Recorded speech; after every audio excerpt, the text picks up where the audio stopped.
आर्थिक वर्षाचा शेवटचा महिना मार्च, त्यामुळे मार्च महिन्यातला आपला एक मोठा इव्हेंट गुरु स्पीक सिरीज अंडर, आणि आजच्या कार्यक्रमाला आपल्याला गेस्ट लाभलेले आहेत श्री अमित बिवलकर सर. नाम ही काफी आहे असं म्हणायला हरकत नाही सरांचं. अमित बिवलकर सरांचा मिफा असोसिएशनशी खूप जुनं नातं आहे. म्हणजे I remember when we started in 2016-17, त्यावेळेपासून ते आपल्या मेंबर्सना, आम्हाला सर्वांना इंडिव्हिज्युअली देखील गाईड करत आलेले आहेत. आणि he has guided so many members across India, all MFDs.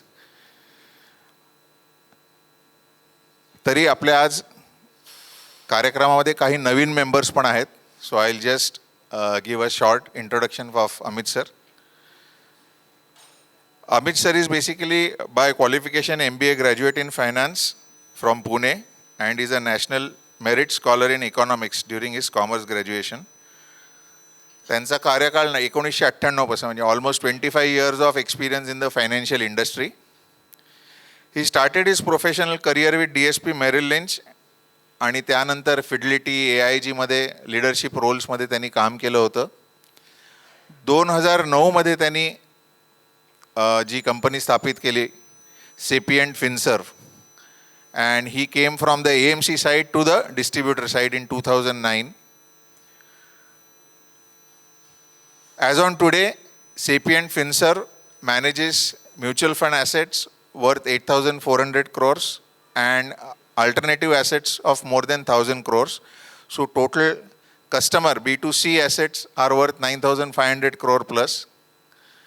त्यांचीच एक सबसिडियरी पण आहे सिम्फोनिया म्हणून, बऱ्याच लोकांनी ऐकलं पण असेल, where it's a partner association. So त्यामध्ये देखील सेपियंटचे under Symphonia brand as of today there are more than 10 partners and more than 3,500 crore of assets are managed under the Symphonia. So total जर ॲड केलं तर it's more than 13,000-14,000 crores of assets he is managing or his team is managing. Pune based त्यांची firm आहे आणि in his team there are more than 120 team members. बरेचसे core टीममधले आम्ही लोक we are associated. We have visited his office, on old office, new office, and he has been kind enough to welcome us and guide us at his office also, and he is available on phone also. So thank you so much sir. Last 12-15 वर्षापासून आपलं association आहे, and you have been a really lighthouse for many members. And I feel great pleasure in welcoming him today for Guru speak series for the association. As you know, last 6 months पासून आपल्या इंडस्ट्रीमध्ये बरेचसे twists and turns येत आहेत. So त्याचप्रमाणे आजचं presentation पण सरांनी तसंच ठेवलेलं आहे. It's not the end of the road but a bend in the road. So I will request Amit sir to take the dais and guide अस.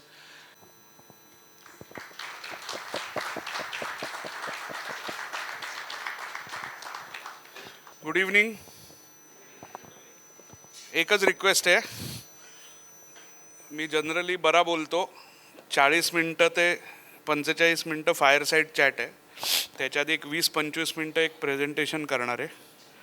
जमलं तर 25 मिनटं कँडी क्रश सागा खेळू नका, कारण इकडे आपल्या आयुष्यात जे सागा चाललेत ते आपण बघण्यात जास्त इंटरेस्टेड आहोत. 2 स्विच दाखवलेत ऑन ऑफचे. पहिला जो स्विच आहे तो ऑफ मोडमध्ये आहे, जिथे मागचे 6 महिने आपण सगळे आपलं डोकं बंद ठेवून फक्त फ्लोजवरती स्मॉल कॅपला ॲलोकेशन करत होतो, म्हणून तो स्विच ऑफ आहे, डोकं वापरलं नाही. हा स्विच ऑन आहे आत्ता, की मी किती लोकांचं ऐकू आणि आत्ता लिक्विड फंडमध्ये कसे पैसे टाकू, त्याच्यासाठी ऑन केला आहे स्विच, पण त्याला पण काय अर्थ नाही.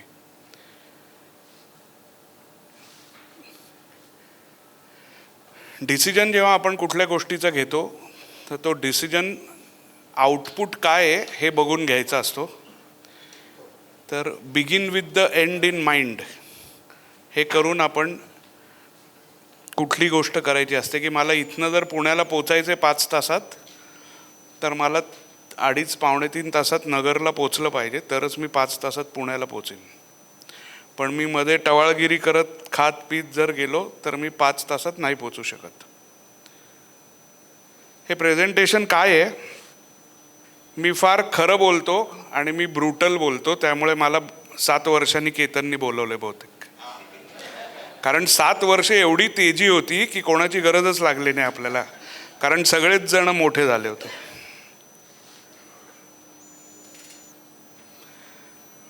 Some things change over time and something always remain. Some things change and something always remain.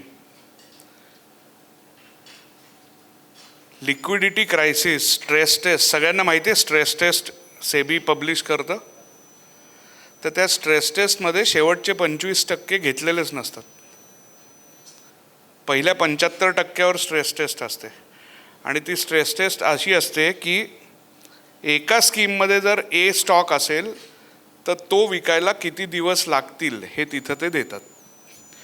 पण तोच स्टॉक 78 स्कीममध्ये असेल तर ओव्हरऑल ते विकायला किती दिवस लागतील हे कोणी सांगत नाही. पण आपण सगळे खुश असतो स्ट्रेस टेस्ट बघून, अरे 3 दिवसात पोर्टफोलिओ रिकामा होईल. सगळ्या स्कीम एकत्र केल्या तर मे बी 38 दिवस लागतील आणि प्राईस इम्पॅक्ट 25% असेल. सो डेटाकडे कसं बघायचं आणि कोणी तो दाखवायचा डेटा, याला फार महत्त्व आहे.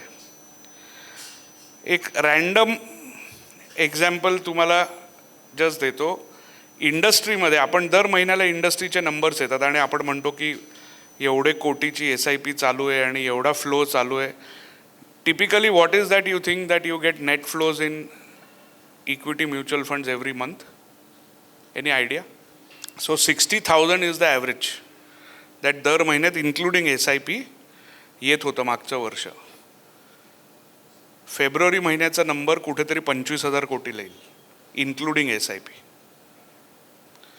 जानेवारीमध्ये 5 लाख SIP बंद झाल्या. माझा अंदाज आहे फेब्रुवारीमध्ये 10 ते 12 लाख SIP बंद होते. किती लोकांना वाटतं नरेंद्र सर जे बोललेत ते खरं नाही आहे, खोटं आहे आणि बरोबर नाही, चुकीचं आहे? पण तरीसुद्धा मला सोशल मीडियावरती जाऊन काहीतरी त्याच्यावर कमेंट टाकायचीच आहे, बरोबर का नाही? नरेंद्र सर एवढं सांगत होते की SIP म्हणजे FD झालं होतं मागच्या 3 वर्षात. त्यांचा मतितार्थ तो होता की तुमचे जे क्लायंट 2023-24ला तुमच्याकडे जे येणार आहेत त्यांना रिटर्न्स मिळणार नाही आहेत, तर त्यांच्यासाठी तुम्ही काय बॅकअप प्लॅन केला आहे हा विचार करा. Timeless principles are non-negotiable. Execution methods and products are malleable.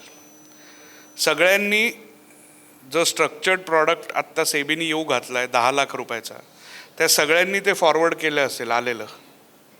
किती लोकांनी उघडून वाचलं? पण आपल्याकडे फास्टेस्ट फिंगर्स फर्स्ट फॉरवर्डिंगमध्ये वापरतात. ॲम्फीच्या परवाच्या समिटमध्ये विकसित भारत 2047चं एक पुस्तक आलं आहे काहीतरी बऱ्याच पानांचं. 2047 साली किती लोक तुमच्यातले असणार तो इथे म्युच्युअल फंड विकत? आयदर क्लायंट नसेल किंवा तुम्ही नसाल किंवा तो फंड हाऊस नसेल ज्यांनी हा रिपोर्ट बनवला आहे. पण फॉरवर्ड करायचं without actually thinking what we are forwarding. महाशिवरात्रीचा मेसेज सगळ्यांचं क्रिएटिव्ह सेम, कारण मी 899 प्लॅन घेतला आहे कोणाचा तरी क्रिएटिव्हचा. त्याच क्लायंटला 5 जण पाठवत आहेत तेच क्रिएटिव्ह, खालची नावं बदलत आहेत. काय व्हॅल्यू ॲड करताय हो क्लायंटमध्ये तुम्ही? Sorry, correct. काय व्हॅल्यू ॲड आहे? तेच क्रिएटिव्ह वापरून. आपल्या शैक्षणिक पात्रतेवर आपल्याला जर नोकरी मिळाली असती तर तो पगार किती असता आणि आपल्याला आत्ता ट्रेल किती मिळतोय याचा कुठेतरी रेशो लावला आहे का कधी? पण आपल्याला मागच्या 4 वर्षात इन्व्हेस्टरसारखं असं वाटायला लागलं की साला कभी कभी लगता है आपणच भगवान आहे, बरोबर ना? 187 स्टॉक असलेल्या स्मॉल कॅप पोर्टफोलिओमध्ये तुम्ही कधीतरी ती नावं तरी ऐकलेत का हो? आंधळी कोशिंबीरच आहे सगळी. आणि मग काहीतरी झालं की आपण म्हणतो हां नाही ते आम्ही सांगितलं आहे, मुंबईची असोसिएशन आहे, ते घेणार आहेत, ते सेबीबरोबर जाऊन बोलणार आहेत. काय क्लायंट कोणाचं आहे? क्लायंटनी कोणाकडे बघितलं पाहिजे? तुमच्याकडे. आणि त्याच्यासाठी मी सांगतो, हे महाराज एका पिक्चरमध्ये बोलून गेलेत, परंपरा, प्रतिष्ठा, अनुशासन, ये इस गुरुकुल के 3 स्तंभ हैं. ये वो आदर्श हैं जिससे हम आपका आने वाला कल बनाते हैं. आपली परंपरा काय आहे की आपल्याला एजंट म्हणतात, ही आपली परंपरा आहे. मग ती आपण सोडतो का कधी? आपण सोडतच नाही, आपण एजंटसारखंच वागतो. आपली प्रतिष्ठा काय आहे की प्रत्येक IAP मला जर करायची असेल तर मी कुठली तरी AMC शोधतो ती IAP स्पॉन्सर करायला. ही आपली प्रतिष्ठा आहे. आणि आपलं अनुशासन काय आहे तर जेव्हा अख्खं गाव सांगतंय की व्हॅल्युएशन हाय आहे, तेव्हा मी जाऊन स्मॉल कॅप फंड विकतोय. हे म्युच्युअल फंड डिस्ट्रीब्युशनमध्ये आपण कॉन्ट्रीब्यूट करतोय आपल्या पडझडीला. आणि हे का होतं? कारण I don't believe in hiring people for sales, research, operation. मला वाटतं की सगळं मीच करायचं आहे, कारण पगार कोण देईल? आपण शेंगदाणे दिले तर आपल्याला माकडंच मिळतात. यू हॅव टू पे वेल. आपल्याला दुसरं टेन्शन काय असतं की इफ आय हायर समबडी, तो माझा क्लायंट घेऊन पळून जाईल. अरे बाबा, तुमचा क्लायंट जर संजय असेल तर तो राम घेऊन गेला तर तुला चालतंय, बँकवाला घेऊन गेला तर चालतो, पण तुझ्या अंडर काम करणारा मनुष्य गेला तरच त्रास होतो तुला. क्लायंट शेवटी कोणतरी घेऊनच जात आहे ना, कॉम्पिटिशन घेऊन जात आहे, पण ते आपल्याच अंडरच्या माणसांनी नेलं तरच त्रास होणार. असं कसं? तर 4 गोष्टी ह्यांच्यासारख्या मला काय वाटतं की कॉमन सेन्स ह्याचा अभाव आहे. कारण आपण फॅक्टशीट नावाचा एक ग्रंथ जो येतो तो कधी उघडूनच बघत नाही. डिसिप्लिन. तुमच्या किती लोकांचे पोर्टफोलिओ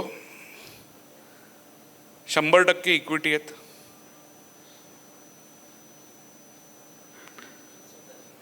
स्वतःचे. आणि किती लोकांच्या क्लायंटचे पोर्टफोलिओ 100% इक्विटी आहेत? आता एकही हात वर जाणार नाही. मी सकाळी नगरमध्ये होतो, त्यांना मी म्हटलं की तुमचे टॉप स्कीम्स कुठल्या आहेत? तर सगळेजण सांगायला लागले बॅफ, ॲसेट ॲलोकेटर, ह्याच्यातच सर्वात जास्त EM आहे. म्हटलं मग मला कशाला बोलवलं आज? तुम्ही तर नरेन सरच आहात सगळेजण. खोटं बोलायचं तर किती रेटून. आज कोणाला तरी तुम्ही बोलायला बोलवलंय म्हणजे प्रॉब्लेम आहे म्हणून बोलवलंय ना. सगळं चांगलं असतं तर अमित बिवलकरची गरजच नव्हती. पार्टी ठेवली असती 7 वाजता संध्याकाळी. कसलं गुरु टॉक्स. Managing risk. 4 लेटर शब्द आहे रिस्क, आणि 4च लेटर शब्द आहे होप, आणि 4च लेटर शब्द आहे लक. मागचे 4 वर्ष वी वर लकी. मला क्लायंट माझा 2-3 जे 23-24ला आलेले त्यांनी मला विचारलं की तू 23-24मध्ये तू भेटलाच नाही आम्हाला. म्हटलं अरे प्रत्येक गॅलरीमध्ये शेअर मार्केट क्लासेस होते ना, माझी गरज नव्हती तुला. आत्ता जेव्हा कळतच नाही आहे की असं का झालं आहे, तेव्हा माझी आठवण आली. बऱ्याचशा वेळेला हायवेवरनं जाताना भिंतीवर लिहिलेलं असतं बघा, अंगावर चट्टा डॉक्टरांना भेटा. जोपर्यंत तो चट्टा येत नाही तोपर्यंत डॉक्टरची आठवण कोणाला येते? सगळं चांगलं चाललंय, वजन वाढतंय, डॉक्टरची आठवण नाही येणार. पण वजन वाढण्यामुळे शुगरचा त्रास चालू झाला तरच डॉक्टरची आठवण. –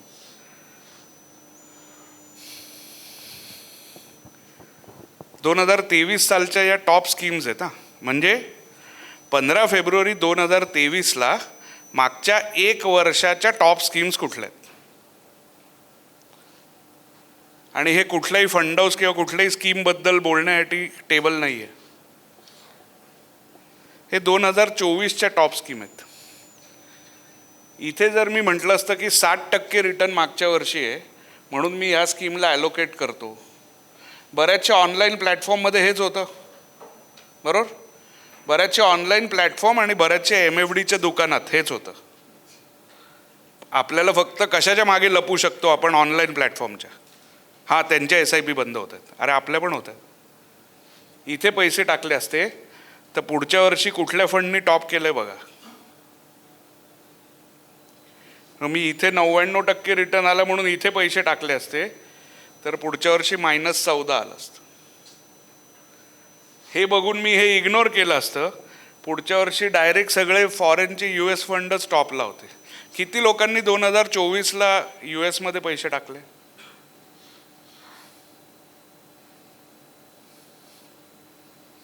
एक माणूस. आणि किती टक्के टाकले असतील? Not more than 5%. पण मग आपण हे सगळीकडे बोलत सुटतो.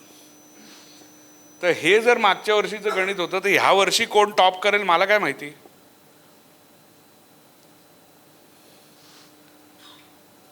सिंपल रेशो आहे, मार्केट कॅप टू GDP. हे सगळे पीक्स आहेत. डिसेंबर 2007 मार्केट कॅप 72 ट्रिलियन होती, GDP 48 ट्रिलियन होती. हा रेशो 150 होता. डिसेंबर 7ला सेन्सेक्स 20,000 होता. 3 वर्षांनी सेन्सेक्स 20,000च होता. CAGR in 3 years is 0. Madam phone नाही बघितलात तर बरं होईल. इम्पॉर्टंट असेल तर बाहेर जा, मी डिस्ट्रॅक्ट होतो. डिसेंबर 08 मार्केट पडलं तेव्हा 31 trillion market cap, GDP 56 trillion. You are at 55% market cap to GDP. Next 3 वर्षाचा CAGR 17%. आणि हे कॉमन सेन्स आहे. याला कोणीही शहा आडनावाचा फंड मॅनेजर लागत नाही सांगायला. हा डेटा पब्लिश्ड आहे. पण अभ्यास केला तर ना, आपल्याकडे 21 अपेक्षितच आपण उघडतो परीक्षेच्या आधी. वर्षभर ती पुस्तकांना फक्त कव्हर घालताना बाहेर काढतो. August 13 57 104 55% market cap to GDP. 18,000चा इंडेक्स 28,000 झाला. 15% कॅगर पुढचं 3 वर्ष. 18 ऑक्टोबर 21 275 218 126%, 9% रिटर्न. आणि नोव्हेंबर 24 429 मार्केट कॅप आणि 309 GDP, 139% रेशो आहे. किती रिटर्न येईल पुढच्या 3 वर्षात? आणि हे तर लार्ज कॅप इंडेक्स बद्दल बोलतोय. मिड कॅपमध्ये तर काय झालं असेल? आणि आता मी तुमचा क्लायंट आहे आणि मी हा डेटा घेऊन तुमच्याकडे आलो आणि म्हटलं सांग रे मला 3 वर्षात काय डेटा येईल. तुम्हीच तर सांगायचं सिप करो मस्त रहो. काय होईल याचं सांगा बरं. काय उत्तर आहे तुमच्याकडे?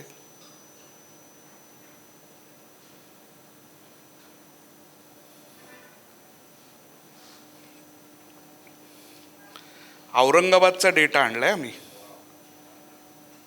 म्हणून मला प्रेझेंटेशन दाखवायचं होतं. असोसिएशनचं प्रेसिडेंट होणं खूप सोपं आहे हो, धंदा करणं फार अवघड आहे. Gross sale, this is YTD 1 April 2024 पासून 28 फेब्रुवारी 2025 पर्यंतचा डेटा आहे. सेक्टरल फंडमध्ये 300, हा फक्त MFDचा डेटा आहे, no bank no direct nothing. 301 crore gross sale आहे आणि 242 कोटी नेट सेल आहे सेक्टर फंड तुमच्या सगळ्यांचा. मल्टी ॲसेट ॲलोकेशन 82 कोटी ग्रॉस सेल आहे, 65 कोटी नेट सेल आहे. ओव्हरऑलमध्ये मल्टी ॲसेटचं EUM फक्त 195 कोटी औरंगाबादमध्ये. आणि आत्ता मी जर हे दाखवायच्या आधी विचारलं असतं की अमित तुझे पैसे कुठे आहेत, तू म्हणलं असता ॲसेट ॲलोकेटर, मल्टी ॲसेट, बॅफ. अरे अख्खा औरंगाबाद मिळून 195 आहे, तू काय सांगतोय मला तुझे पैसे तिकडे आहेत. लुक ॲट स्मॉल कॅप, 336 कोटी औरंगाबादचे स्मॉल कॅपमध्ये. Look at flexi, look at contra, look at large cap, look at arbitrage, look at hybrid, look at dynamic BAF. Highest is thematic म्हणजे ब्रोकरेज त्यातच होतं ना. आपल्याला सगळ्यांना बोफोर्सच्या गन बनणार आहे माहिती होतं. डिफेन्स फंड घ्या. मग कोणतरी येऊन सांगतं अरे मोठ्या AMCशी काम करू नका, छोट्या AMC बरोबर काम करा, त्याच्यात जास्त पैसे मिळतात. घ्या. क्लायंट तुम्हाला कायमचा सोडून जाईल आणि तो क्लायंट तुमचाच IFA घेऊन जाईल किंवा बँकर टर्न्ड IFA घेऊन जाईल किंवा AMC टर्न्ड IFA घेऊन जाईल, कारण त्याला हा डेटा माहिती आहे. पण आपण फक्त म्हणतो की यार काही नाही, अमित येतो बोलतो काहीतरी, ह्याचं आपलं एवढं टेन्शन नसतं घ्यायचं. 1.25 कोटी ट्रेल येतोय, 25 लाख गेलं तर काय फरक पडतो? रेप्युटेशन जाते, 25 लाखांनी काही नाही फरक पडत. हा YTD आहे. तर तुम्हाला सगळ्यांना माहिती आहे ना, 35% इकडे आहेत, 8% स्मॉल कॅपमध्ये आहेत, 8% मिड कॅपमध्ये आहेत, 51% is in small mid and sector in Aurangabad. आणि हे MFDचं अख्ख्या भारतभर दर्शन असंच आहे. तर आपण उगाच सांगायचं नाही मी ॲसेट ॲलोकेटर आहे, मी गोल प्लॅनिंग करतो वगैरे वगैरे. दिसतं इकडे गोल प्लॅनिंग काय. आणि जर मला कोणी म्हणलं नाही आमच्याकडे वेगळं आहे, तर माझ्याकडे ड्रिल डाऊन प्रत्येकाचा डेटा आहे. पण मी जादूगार असून तो ससा मला त्या टोपीतनं काढायचा नाही आहे. फक्त हा इयर टू डेट आहे. मार्केट पडायला लागलं जानेवारीत, फेब्रुवारीमध्ये डेटा कसा चेंज होतो बघा. हा फक्त फेब्रुवारी आहे. फेब्रुवारीमध्ये हायेस्ट फंड कुठला विकला गेला? Liquid fund. आणि हे तुमचा डेटा आहे, कोणी AMC प्रेझेंट नाही करत आहे. ह्याच्यातली एक गंमत सांगतो. 116 कोटी ग्रॉस सेल आहे आणि हे दिसत नाही मला, हे किती दिसतंय? 55 कोटी नेट सेल आहे. त्या 55 कोटीमध्ये 34 कोटी SIP आहे. म्हणजे सगळे MFD मिळून 19 कोटीचा नेट सेल केला आहे फक्त 28 दिवसात. 300 लोक तर असतील का नाही MFD औरंगाबादमध्ये. NJ वेगळं आहे, प्रुडंट वेगळं आहे. 19 कोटी म्हणजे रोजचं 90 लाख पण नाही आहे सगळे मिळून. आणि आपण भाषणं देतो गोल सीकिंग. मागचा डेटा बघ,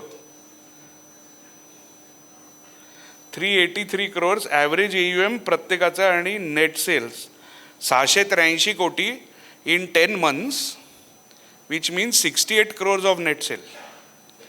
68 crore मध्ये 34 crore इज SIP.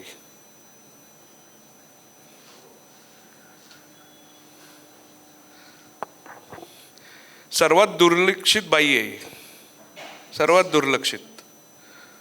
उद्याच वुमन्स डे. या बाईकडे लक्ष देता का हो तुम्ही कधी फ्लाईटमध्ये बसला असाल तर?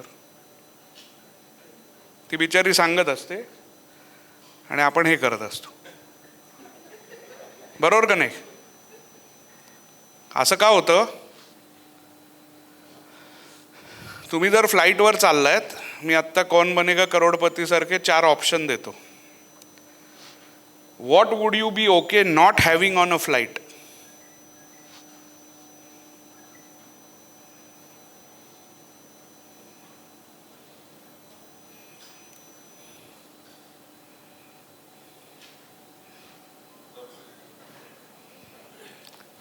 ह्याच्यातलं काय नाही घेऊन जाणार फ्लाईटवर की हे नसेल तरी चालेल?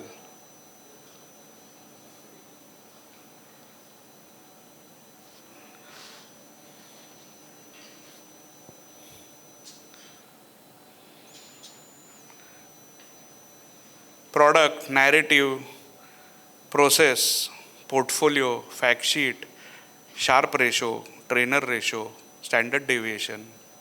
हे काय असतं? Absence cares us, presence is not felt. तसंच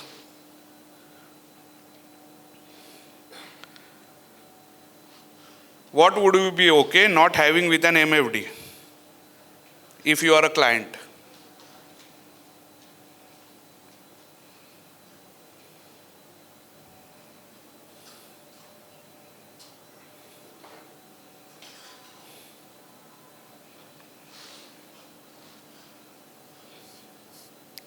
तो क्लायंट शोधत जाणार. आज मी सकाळी ब्रेकफास्टला नगरमध्ये ज्या हॉटेलला बसलो होतो आणि चंद्रशेखर होता माझ्याबरोबर, तर आम्ही ते 8-9 IFA असे बोलत बसलो होतो आणि 2 टेबलं सोडून एक माणूस बसला होता. आम्ही 2 तास चर्चा झाल्यावर मी उठलो, तो माणूस म्हणला, सर मी तुमचं सगळं भाषण ऐकलंय, मला तुमचं कार्ड पाहिजे. तिथे 9 IFA होत्या. कधी कधी शाळेच्या भिंतीच्या बाहेर उभं राहून अभ्यास चांगला होतो. ओके, साधारणतः असं झाड असेल प्रत्येकाचं. नारळाची पण काढू शकता, असं काही कंपल्शन नाही असंच झाड असलं पाहिजे. निवडुंगाचं पण काढू शकता, पण जनरली आपण असं झाड काढतो. हे दाखवायचा का प्रयत्न आहे माझा, की हे वरचं व्हिजिबल आहे आणि खालचं इनव्हिजिबल आहे. खालचं कोणी काढलं नसेल. काढलंय 4, 5, 8 लोक. वा, सायन्सचे विद्यार्थी.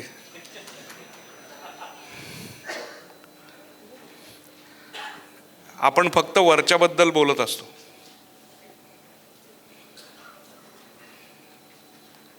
आणि खालच्याचं डिस्कशनच कधी होत नाही. आपण फक्त product product product product product एवढंच बोलत असतो. ॲज अ क्लायंट ती लोक काय बघत असतात, की how are you in research, operations, technology, compliance, team, empathy.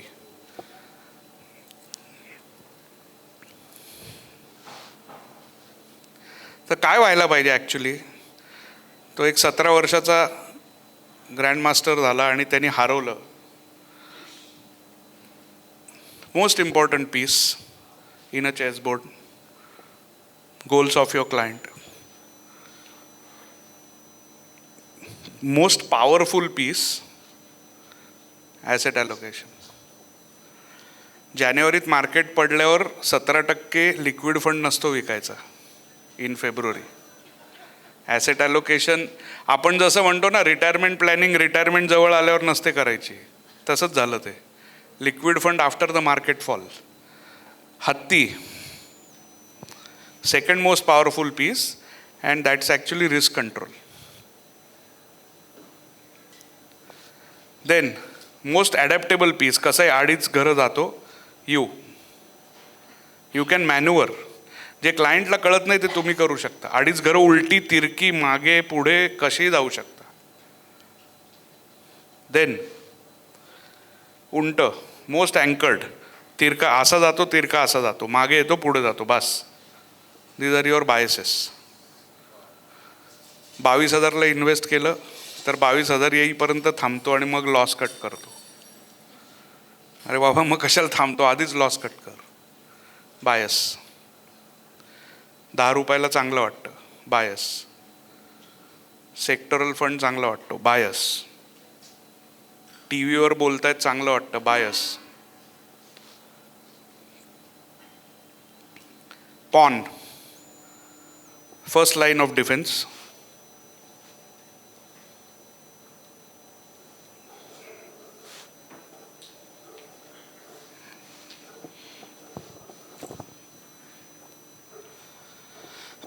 That's your product range. ही फर्स्ट लाईन असते product range. So the ever evolving wealth क्रिएशनचा फॉर्म्युला सगळ्यांना माहिती आहे, बरोबर ना. कंपाऊंडिंगचा फॉर्म्युला सगळ्यांना माहिती आहे.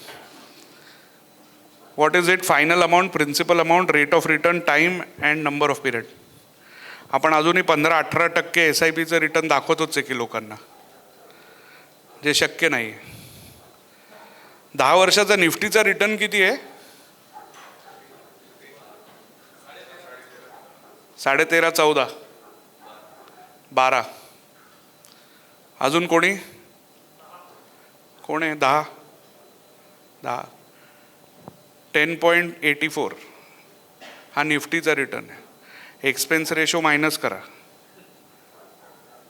पण तरी आमच्या SIP कॅल्क्युलेटरवर 15च येते अजून.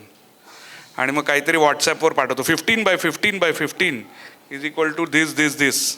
कोणतरी लिहिलंय ते आपण आपलं पाठवतोय.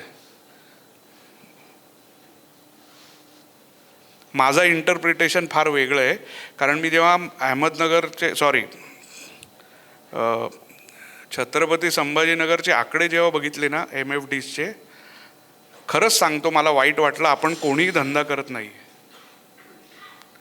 300 कोटी वर्षभरात SIPनी येणारं शहर आणि 170 कोटी वर्षभरात लमसम आणि STPनी येणारं शहर, ह्याच्याकडे कुठल्या AMCनी का उघडावं ऑफिस आणि जेवायला पण घालावं? माझा फॉर्म्युला काय सांगतो? माझा फॉर्म्युला सिम्पल आहे, करतो. A इज AUM, जे तुम्हाला कुठे पोचायचं आहे तो आकडा. P is your prospect and your clients commitment. Existing SIP book. इकडचे अमृतकर सर पुण्यात आलेत मला कॉम्पिटिशन द्यायला, बरोबर का नाही?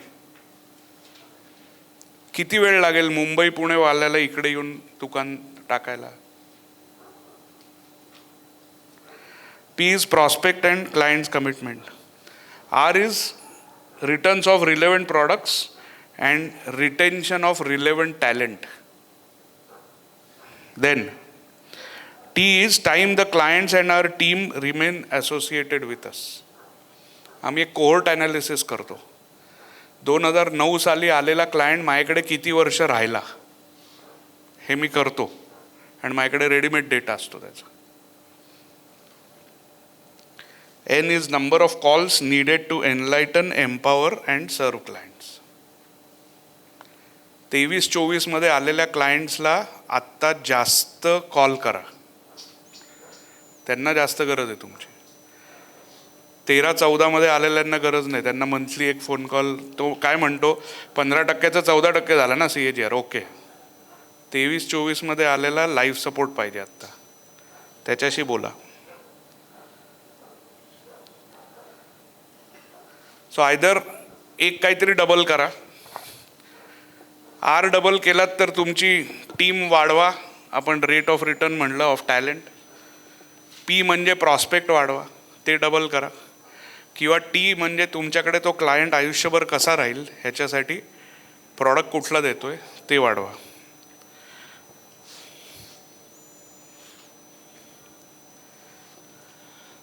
मी एक्झाम्पल पुण्यामध्ये आले होते तेव्हा दिलं होतं. मैं समय हूं. निफ्टी 50 2006 पासनं 100 रुपये इन्व्हेस्ट केले. 29 फेब्रुवारी 2024ला शेवटचं रिबॅलन्स केलं, ती व्हॅल्यू आहे. निफ्टी 50चं रिटर्न आणि स्मार्ट बीटाचा रिटर्न. स्मार्ट बीटामध्ये काय केलं आहे, मोमेंटम आणि लो व्हॉलॅटिलिटी याच्यात 50-50% घातलेत आणि वर्षातनं एकदा केतन नानिवडेकरच्या वाढदिवसाला रिबॅलन्स केलं आहे. कोणाच्याही वाढदिवसाला करा, उत्तर ऑलमोस्ट सिमिलरच येतं. 100 रुपये इन्व्हेस्ट केलेले निफ्टी 50मध्ये 919 रुपये झाले आणि स्मार्ट बीटामध्ये 1800 रुपये झाले. असा जर प्रॉडक्ट AIनी जर कुठला डेव्हलप केला आणि ग्रोच्या प्लॅटफॉर्मवर गेला, झिरोदाच्या प्लॅटफॉर्मवर गेला, कुठल्याही ऑनलाईन प्लॅटफॉर्मवर गेला आणि असा जर चार्ट मी दाखवला, do you think clients will go there and buy? beating the index by more than 100% at an expense ratio which is 1/4 of an active fund manager. Imagine what will happen when the new AMCs come now. So this is something you have to be very. तर म्हणून मी त्याला म्हणतो एक बडा बेटा और एक smart बेटा. बडा बेटा म्हणजे लार्ज कॅप, स्मार्ट बेटा म्हणजे हे. तर you have to do some soul searching on this. मैं समय हूं. मेरे बहाव के रास्ते में न किसी दुख की रुकावट है, न किसी सुख की. फिर भी कभी कभी भाग्य रेखाएं मुझे भी उलझा लेती है.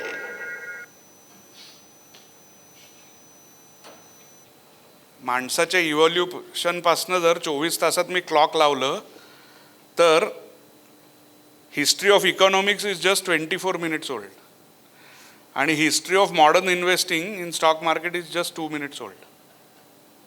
पण आपल्याला प्रेडिक्शन करायचं मार्केट कुठे, तेवढी आपलं अजून बुद्धी डेव्हलपच नाही झाली इव्होल्युशनमध्ये टू प्रेडिक्ट. आणि जे कोण सांगतं मी प्रेडिक्ट करू शकतो तो खोटं बोलतो, इन्क्लुडिंग मी. नाही होऊ शकत. 6% GDP आणि 5% इन्फ्लेशन म्हणजे इक्विटीचं रिटर्न 11%च्या वर नाही जाऊ शकत. As simple as that. SIP calculator काही सांगू. तर what is going to happen?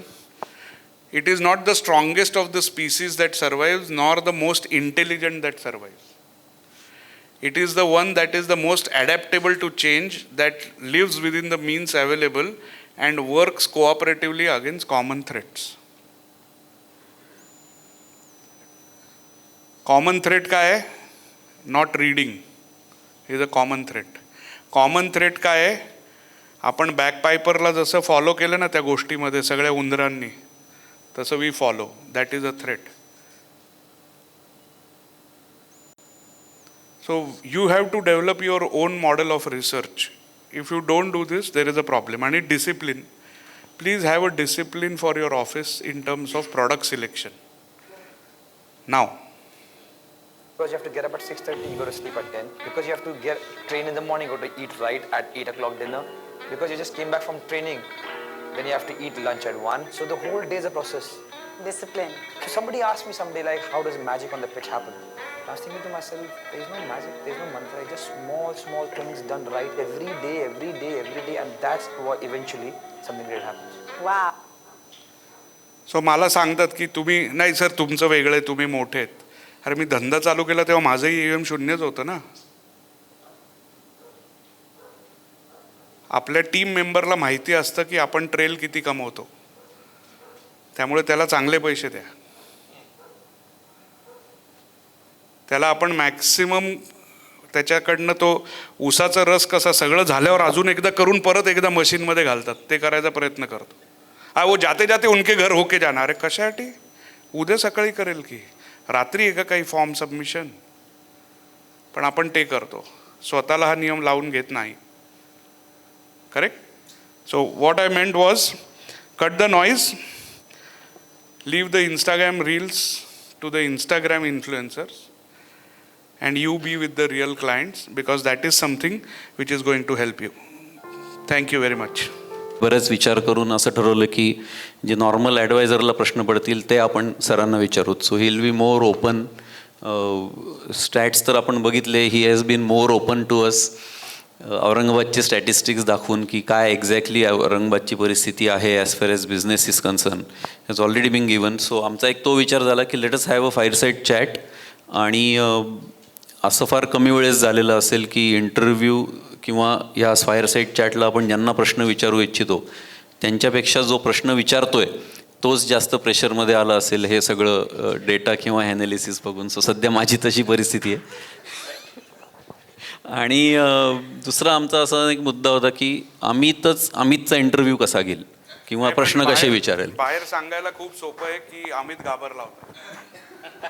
कुठला अमित हे सांगायचं नाही, अमित घाबरला. म्हणून मग आम्ही असं ठरवलं की let us have Charu in between. So it will be more friendly and different conversation all together. So मी अमित सरांबद्दल जास्त काही एक्सप्लेनेशन किंवा त्यांच्याबद्दल सांगत नाही, इज ऑलरेडी बिंग इंट्रोड्युस्ड. तर सर 2000 तुम्ही म्हणलात त्याप्रमाणे you have been to Aurangabad in 2018. तेव्हा industry AUM was around 24 lakh crores and now it is 68 lakhs. जरी खोटी किंवा फसवी फिगर असेल तरी तेव्हाची 7,500 करोडची सीप होती, आता 25,000 करोडची झाली इन लास्ट 7 years. 7-8 वर्षात प्रचंड ग्रोथ झाली आहे. बरंचसं पाणी आपण म्हणू की पुलाखाली वाहून गेलं आहे. पण ह्या 7-8 वर्षांमध्ये एक गोष्ट अशी पण झालेली आहे की many youngsters force has joined this industry, mutual fund distribution. आता उद्या महिला दिन आहे, महिलांचा पण याच्यामध्ये बराच सहभाग आहे, त्यांची ग्रोथ वाढते आहे. पण मागच्या 4 वर्षांमध्ये तर नाही, पण आता मे बी त्यांना असं वाटायला लागलं असेल की I entered in to the right field. याच्यात खरंच काही ग्रोथ प्रॉस्पेक्ट्स आहेत का, मला मी याच्यात राहू तर कसं राहू आणि काय करू, म्हणजे is this write the subject आपला जो आहे, is this the end of the road.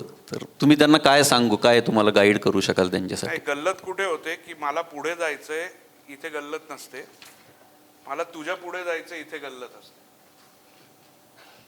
So मी कोणाशी कम्पेअर करत राहतोय स्वतःशी, तो पॉईंट आहे. या फील्डमध्ये येऊन धंदा करू शकत नाही असं होऊ शकत. ज्याला लोकांना भेटायला आवडतं, बोलायला आवडतं, जो माणूस एक्स्ट्रोवर्ट आहे, तो या धंद्यामध्ये एक्सेलच होईल. त्याच्याबरोबर जर मला कुठली रिसर्चची साथ मिळाली तर I will probably touch the moon. हा आपला धंदा रिलेशनशिप्सचा आहे, हा धंदा मार्केटचा नाही. माझ्या ऑफिसमध्ये, मी आत्ता नवीन ऑफिसमध्ये आम्ही शिफ्ट झालो, 6,000 स्क्वेअर फुटाचं ऑफिस घेतलं आम्ही आत्ता, भाड्यावर घेतलं, विकत नाही. तरीही त्या ऑफिसमध्ये अजूनही CNBC नाही आहे माझ्याकडे. आमच्या ऑफिसमध्ये टर्मिनल नाही, आमच्या ऑफिसमध्ये मार्केट नाही. बरेच वेळेला मी कुठनं आलो तर मी विचारतो, काय रे मार्केट काय होतं रे आज? कारण मार्केट काय होतं याच्याशी आपला काही संबंध नाही आहे. तुम्ही जर 20 वर्षाची SIP सांगताय तर तुम्हाला आजचा क्लोजिंग काय होता ह्याच्याशी काय घेणं देणं आहे? तर आपला एफर्ट कुठे आहे, आपला फोकस कुठे पाहिजे? तर आपला फोकस अशा ठिकाणी पाहिजे की मी क्लायंटच्या रिलेशनशिपमध्ये पुढची स्टेप कशी घेऊ शकतो. आत्ता जे सिनियर MFD आहे तिथे त्यांचे क्लायंट्स पण सिनियर असणार आहेत. तर आत्ता ॲक्युम्युलेशन फेजमधनं बरेचसे त्यांचे क्लायंट रिडेम्पशन फेजमध्ये जाणार आहेत. आणि या सगळ्यांची मुलं टेक्नॉलॉजी सॅव्ही आहेत, त्यांना आपल्याकडे यायला आवडणार नाही.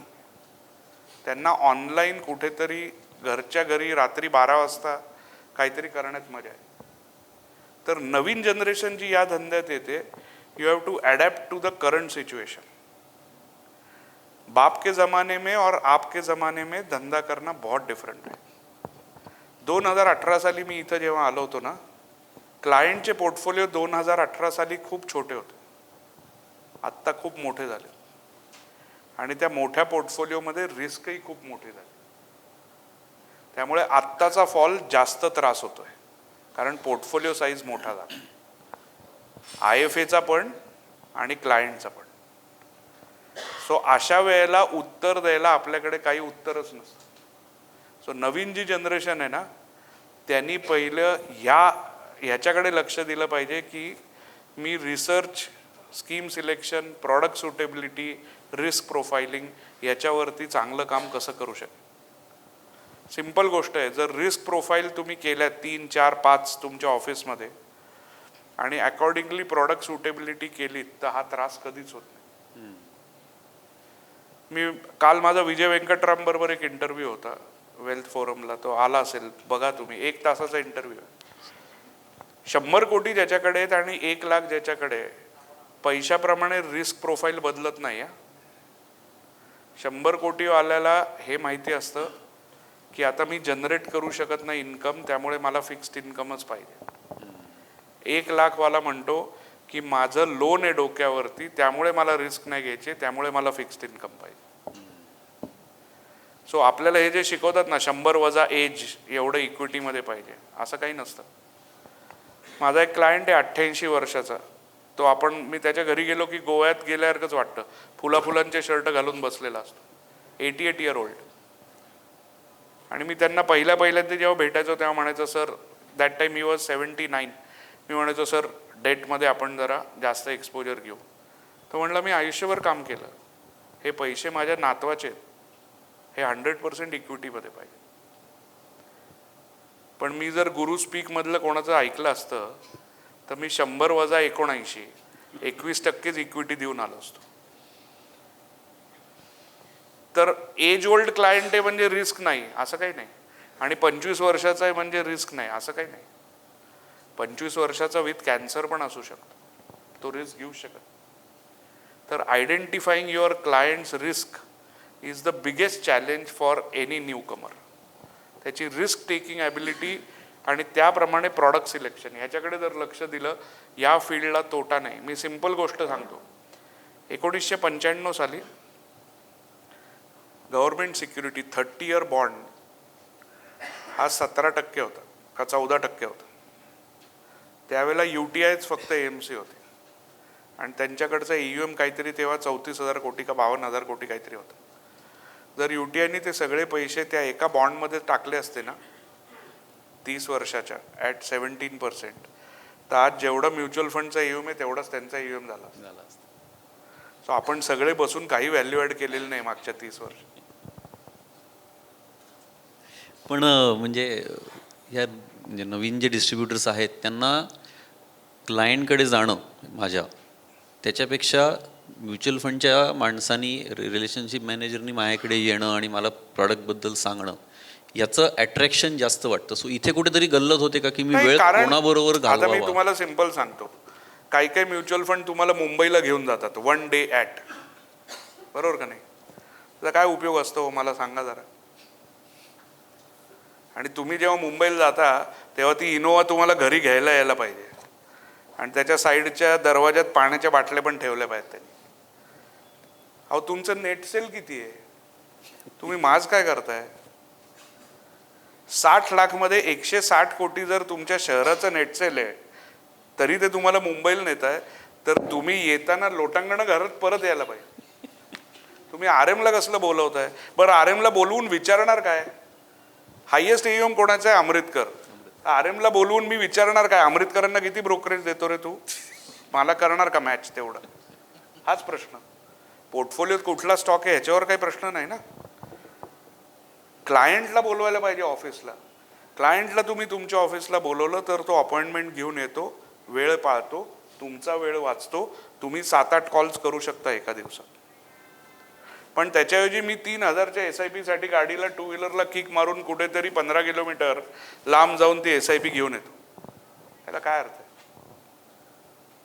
आरएम तुम्हाला तोपर्यंतच भाव देईल जोपर्यंत तुमचा नेटसेलचा नंबर आहे. ज्या दिवशी तुमचा नेटसेलचा नंबर निगेटिव्ह जाईल त्या दिवशी आरएम तुमच्याकडे येणं बंद होईल. मार्क माय वर्ड्स. मी 12,000 कोटी मॅनेज करतो, आमच्याकडेही बरेचसे आरएम येत नाहीत, कारण आम्ही त्यांच्याशी धंदा करत नाही. ते म्हणतात त्यांच्याकडे जाऊन वेळ का घालवायचा, हे तसेही धंदा करणार नाही. सो जोपर्यंत तुम्हाला खुर्चीचा मान तोपर्यंतच आहे जोपर्यंत तुमचा नेट सेल्स आहे. IAP करताना आता मी चंद्रशेखर इकडे, Chandrashekhar is ex asset management companies, 12-15 वर्ष त्यांनी AMC मध्ये काढली, मी 12-15 वर्ष काढली. आमचा संध्याकाळी ग्रुप असायचा तेव्हा, आणि आम्ही एवढंच बोलायचो की अरे वो आज किधर गया, मेरा NFO आ रहा है रे. NFO आ रहा है म्हणलं, हाँ वो अमित को कैसे टार्गेट दूँ, क्या करूँ? कोण वैद्य? हां, त्याला काय 10 पैसे ब्रोकरेज एक्स्ट्रा दिलं की होतं रे काम. ओके. मग ह्यांना कसं टार्गेट करू? त्यांना काय रात्री जेवायला घेऊन जाणं एकदा, ते होऊन जाईल. ते तिसरे त्यांना बायकोबरोबर फिरायला आवडतं, त्यांना 2 तिकीटं पाठवून दे ना गोव्याची, तुझा NFO विकला जाईल. हे सगळे AMC रात्री एकाच टेबलवर बसून बोलत असतात. केजरीवाल म्हणतो ना, सब मिले हुए भाई, खरंच असतं. आणि हे तुमच्याबद्दल बोलत असतात. तर तुम्ही IAP करता तेव्हा AMCचं स्पॉन्सरशिप कशाला पाहिजे? 25,000 रुपये खर्च असतो, तेवढं धंद्यावर खर्च नाही करू शकत आपण. आणि मग ते 25,000 नाही, ते बिल पण वाढवून घ्यायचं, म्हणजे पुढची पण IAP फ्री झाली पाहिजे. हे सगळे AMC वाले बघत असतात आणि सगळ्या आरएमना हे माहिती असतं. पुण्यातला एक किस्सा सांगतो. आम्ही कुठेतरी जात होतो आणि चंद्रू त्यावेळेला AMCतच होता. तो IFA ही लोक येण्याची वाट बघत होता पाण्याची बॉटल विकत घ्यायला, कारण एअरपोर्टवरती 50 रुपयाला पाणी मिळतं ना. तर तो म्हटला AMC लेके जा रहा है तो AMC खर्चा करेगा पाणी. आणि हे आहे आपल्यात सगळेजण आहेत. IAP करताना स्वतः खर्च करायला पाहिजे. AMCनी का खर्च केला पाहिजे तुमच्यासाठी? ते तुम्ही धंदा करता त्याचं ब्रोकरेज देतात हो तुम्हाला. अजून कुठला प्रॉडक्ट आहे की आपण इथं बसलोय तरी रात्री ट्रेल कॅल्क्युलेट होतोय? अजून कुठल्या प्रॉडक्टमध्ये मिळतं तसं? तर अपमान करू नका. लक्ष्मीचा अपमान नाही केला पाहिजे. आपण कुठेही वापरतो ती लक्ष्मी, तसं नाही व्हायला पाहिजे. So what you mean basically to you mean to say invest in your business. right, so future is tremendous, growth is there, फक्त आपला व्ह्यू बदलला पाहिजे. आपण जे फक्त म्युच्युअल फंडकडे बघतो किंवा मला काय मिळणार आहे कंपन्यांकडे बघतो, you need to be client centric, client focused. आता 10 लाख रुपयाचा प्रॉडक्ट जर आला SIF, त्याच्यात डेरिव्हेटिव्ह येणार, त्याच्यात मार्केट शॉर्ट करता येणार आहे, सगळं होणार आहे. त्या प्रॉडक्टबद्दल आपण चर्चा पण का केली पाहिजे? तो प्रॉडक्ट आहे का आपल्यासाठी? पण कोणीतरी पाठवलं व्हॉट्सॲपवर तर मला चर्चा केलीच पाहिजे. 10 लाख मध्ये रिस्क का घेतली पाहिजे क्लायंटनी मला सांगा. तो क्लायंट तुमच्याकडे कशासाठी येतो? तो म्हणतो की मला FD plus 2% post tax return देऊ शकाल का, इतकी माफक अपेक्षा असते क्लायंटची. पण आपण उगाच टाय आणि ब्लेझर घालून आणि मोदी जॅकेट घालून त्याला सांगतो ह्या कॅल्क्युलेटर बघ 15% येईल, मग स्मॉल कॅप केलं की 18% येईल. अरे त्याची अपेक्षाच नाही ती. त्याला साधी पॅरासिटामॉलची गोळी पाहिजे. तुम्ही ॲमॉक्सिसिलिन 450चा डोस देताय त्याला, मग तो म्हणतो अहो मलूल झाल्यासारखं वाटतंय मला. तो म्हणतो नाही थांब ना, पुढची तेजी आहेच की. तेव्हा हायर अँटीबायोटिक काही गरज नाही. तुमच्या वडिलांचे पैसे टाकणार का त्या फंडमध्ये? ज्या लोकांनी स्मॉल कॅप मायक्रो कॅप विकले, डिफेन्स फंड विकलाय, तुमच्या आई वडिलांचे पैसे टाकलेत का होत्यात? क्लायंटचे कसे टाकू शकतात? कोणाचे तरी आई वडीलच आहेत ना ते, कसे टाकू शकाल? पण ही नीतिमत्ताच नाही आता. कोणतरी आत्ता लिंक्डइनवर का फेसबुकवर टाकलं होतं की MFDचं टोटल काहीतरी अर्निंग 0.37 आहे आणि आम्ही किती चांगले आहोत आणि MFD किती छान आहेत, आणि त्याच्यातनं लिक्विड आणि डेट फंड बाजूला काढावं. ते 0.86 आहे. लिक्विड फंड त्यात धरले म्हणून 0.37 आहे. बरं हे लिहित कोण असतं सगळं लिंक्डइनवर? ज्यांना IFA ट्रेनिंग करायचं असतं तेच लिहितात, कारण त्यांना तुमच्यासमोर छान दिसायचं की मला ह्यांचं ट्रेनिंग पाहिजे. केतननी मला फोन केला पाहिजे, सर आप आओ ना हमारे यहाँ ट्रेनिंग करने के लिए. मग मी AMC कुठली तरी पकडणार, त्याला सांगणार 1.5 लाख रुपये दे 3 तासाचे, मी येणार इकडे, तुम्हाला भाषण देणार आणि परत जाणार. त्यांनी मला का बोलवलं? कारण मी लिहिलं होतं MFD किती छान आहेत 0.37 मध्ये. तो म्हणतो बरोबर, हाच माणूस आपला कैवारी आहे, याला धरून ठेवा. अरे असं नाहीये. रियालिटी बघा. मुंबईचं लाईफ फार वेगळं आहे, पुण्याचं लाईफ फार वेगळं आहे. तुम्ही फार सुखी आहात, कॉम्पिटिशन नाही आहे इथे. तिकडे कोपऱ्यावरती भारतीय शेअर मार्केट क्लासेस होते पुण्यात. सगळेजण विचारायचे अरे काय मला तू सांगतच नाही काय F&O. म्हटलं ते असं फ्युचर आहे जिथे काही ऑप्शनच नाही तुम्हाला. पण आपल्या सगळ्यांनाही ते पाहिजे ना, आपल्या सगळ्यांनाही पाहिजे फ्युचर ऑप्शन. आपण आपल्या पोर्टफोलिओमध्येही किडे केलेलेच आहेत. का बरं असं? आपला तो पिंडच नाहीये. आपल्याला ते हायर रिस्क म्हणजे काय? 12% compounding is a very big number. 18% पाहिजे तर पाठवा त्याला बिल्डरकडे, 24% पाहिजे तर दुसऱ्या IFA कडे पाठवा की हा देईल सर, मला नाही जमत. We should be cognizant of what we are talking, what we are selling. आपलं रेप्युटेशन आहे. You under commit and over deliver, that is always allowed. But you over commit and under deliver, there is a problem. मी 3 वर्ष एक European global fund आणि एक China fund माझ्या पोर्टफोलिओत घेऊन बसलो होतो. 3 वर्ष शिव्या खाल्ल्यात हा. कारण तो एकदा 34% पडला म्हणून मी डिव्हिडंड टू ग्रोथ स्विच केलं, ग्रोथ टू डिव्हिडंड स्विच केला. म्हटलं लॉस बुक करून घेऊ, आणि मग परत डिव्हिडंडमध्ये सुद्धा 30% पडला तो. After 5 years now it has come to par. पण त्या डिफिकल्ट पिरियडमध्ये क्लायंट सगळा पोर्टफोलिओ बघायचा, 19% कॅगर आहे. हा एक फंड अमित ते चुकलंय हा तुझं, त्याची नजर तिथेच जाते. आणि आता हे जे मी दाखवलं ना तुम्हाला, तो एक काळा धब्बा जो आलाय ना आता पोर्टफोलिओत, तो राहणार तिथे. तर गँग्रीन झालं तर अंगठा कापा, पाय कापेस तोवर वाट नका बघू. नाही सर आएगा ऊपर आएगा, मला सांगितलंय. अरे कोणी सांगितलंय? 84ला जेव्हा रुपी लेवल आपली टिकून होती 8 महिने, त्या 84 लेवलला सगळे FPI बाहेर गेलेत. त्यांना करन्सी रिस्क झालीच नाही म्हणून सगळेजण बाहेर गेले. आपण $100 बिलियन घालवले त्याच्यात 84 मेंटेन करण्यात. तर FII जे आले होते जानेवारी 2024ला, ते सगळे सप्टेंबर पासून बाहेर गेले ॲट द सेम करन्सी. काढून बघा, 84 to 84 बाहेर गेलेत. म्हणजे there is no exit load for them. ते पैसे कमवून गेले. 2018-19 साली आपलं मार्केट 10 पीला होतं. 2009-10 साली 10 पीला होतं. त्यावेळेला FIIनी सगळा माल भरला होता. तो आत्ता 50च्या पीला तो आपल्याच गळ्यात टाकून गेला. Courtesy MFDs SIP. Yes or no? Yes yes. हा विचार कधी करते का कोणी? व्हर्लपूल सारखी कंपनी ज्याचं 76% फॉरेन होल्डिंग होतं, त्यांनी 3 महिन्यात 38% माल विकला, स्वतःचं होल्डिंग.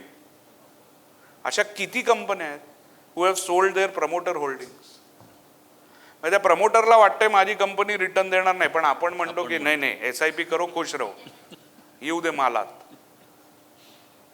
आणि ह्या कॉन्टेक्स्टमध्ये जर तुम्ही नरेंद्र सर काय बोलले हे जर ऐकलं तर ते चुकीचं आहे का बरोबर? मग त्याच्यावर 4 CEO काहीतरी लिहितात लिंक्डइनवर अगेन्स्ट, मग आपण ते वाचतो, हा बरोबर आहे बरोबर आहे. अरे लॉजिक तर द्या काहीतरी. लॉजिक काय? आणि अभ्यास केला तर लॉजिक कळेल. SIPचा नंबर स्मॉल कॅपमध्येच दिसला ना, तर लॉजिक दिसेलच ना. मी मार्केट कॅप टू GDP दाखवलं, 3 वर्षात कळेलच ना रिटर्न काय आलाय. बजेटच्या आधी 1.5 महिना रेव्हेन्यू सेक्रेटरी बदलला जातो आणि तो येतो गव्हर्नर म्हणून RBI मध्ये. फायनान्स मिनिस्ट्रीमध्ये 2च पोस्ट इम्पॉर्टंट असतात, रेव्हेन्यू सेक्रेटरी आणि फायनान्स सेक्रेटरी. रेव्हेन्यू सेक्रेटरी बजेटच्या आधी 1.5 महिना बदलून डेप्युटी गव्हर्नर झाले आणि मागच्या महिन्यात फायनान्स सेक्रेटरींना काढून सेबी चीफ केलंय. तर विचार करा काय चाललंय.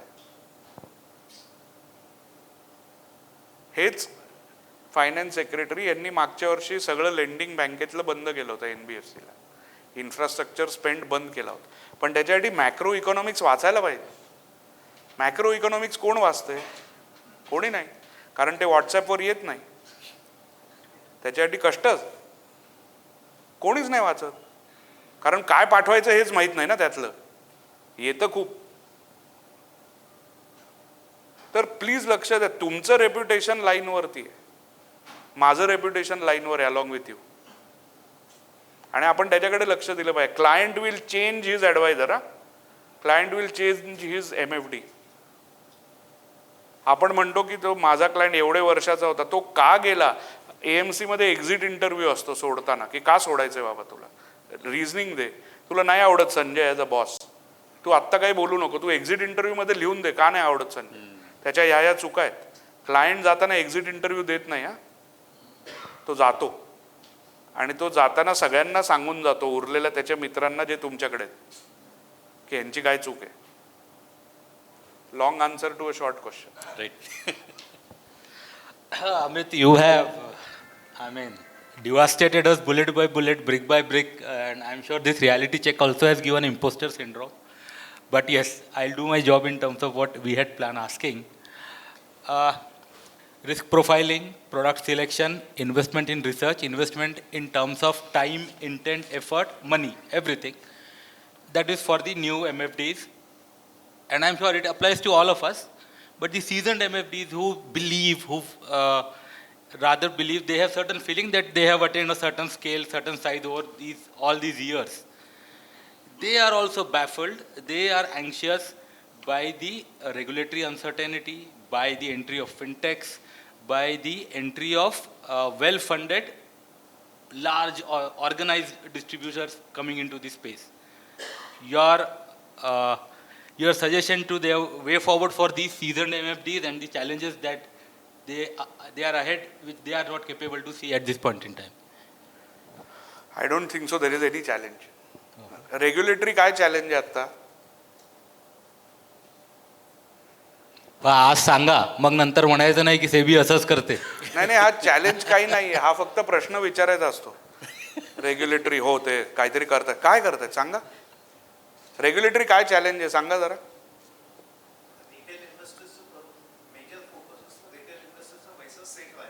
रेग्युलेटरी काय चेंज होणार आहे ते सांग.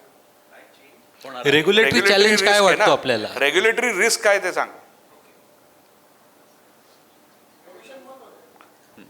सगळ्यांचा इश्यू आहे की कमिशन कमी होत जाणार. म्हणजे ते क्लायंटच्या फेवर मधलं आर्ग्युमेंट नाही ना. नहीं मैं आपको पूछ रहा हूं.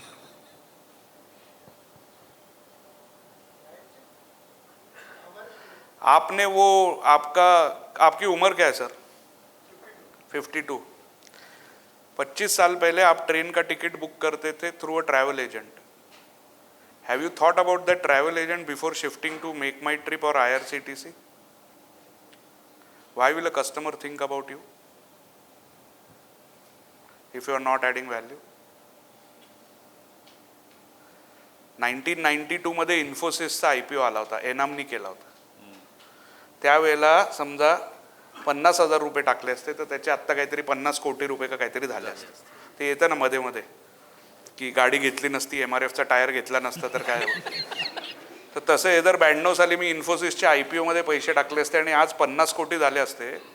सर मेरा आपसे सवाल है, Enam was the lead banker, did he get trail on that? Why should we get? Regulatory risk क्या है बताइए. मेरा रिस्क क्या है वो छोड़ दीजिए कि मेरा कमीशन बंद हो जाए.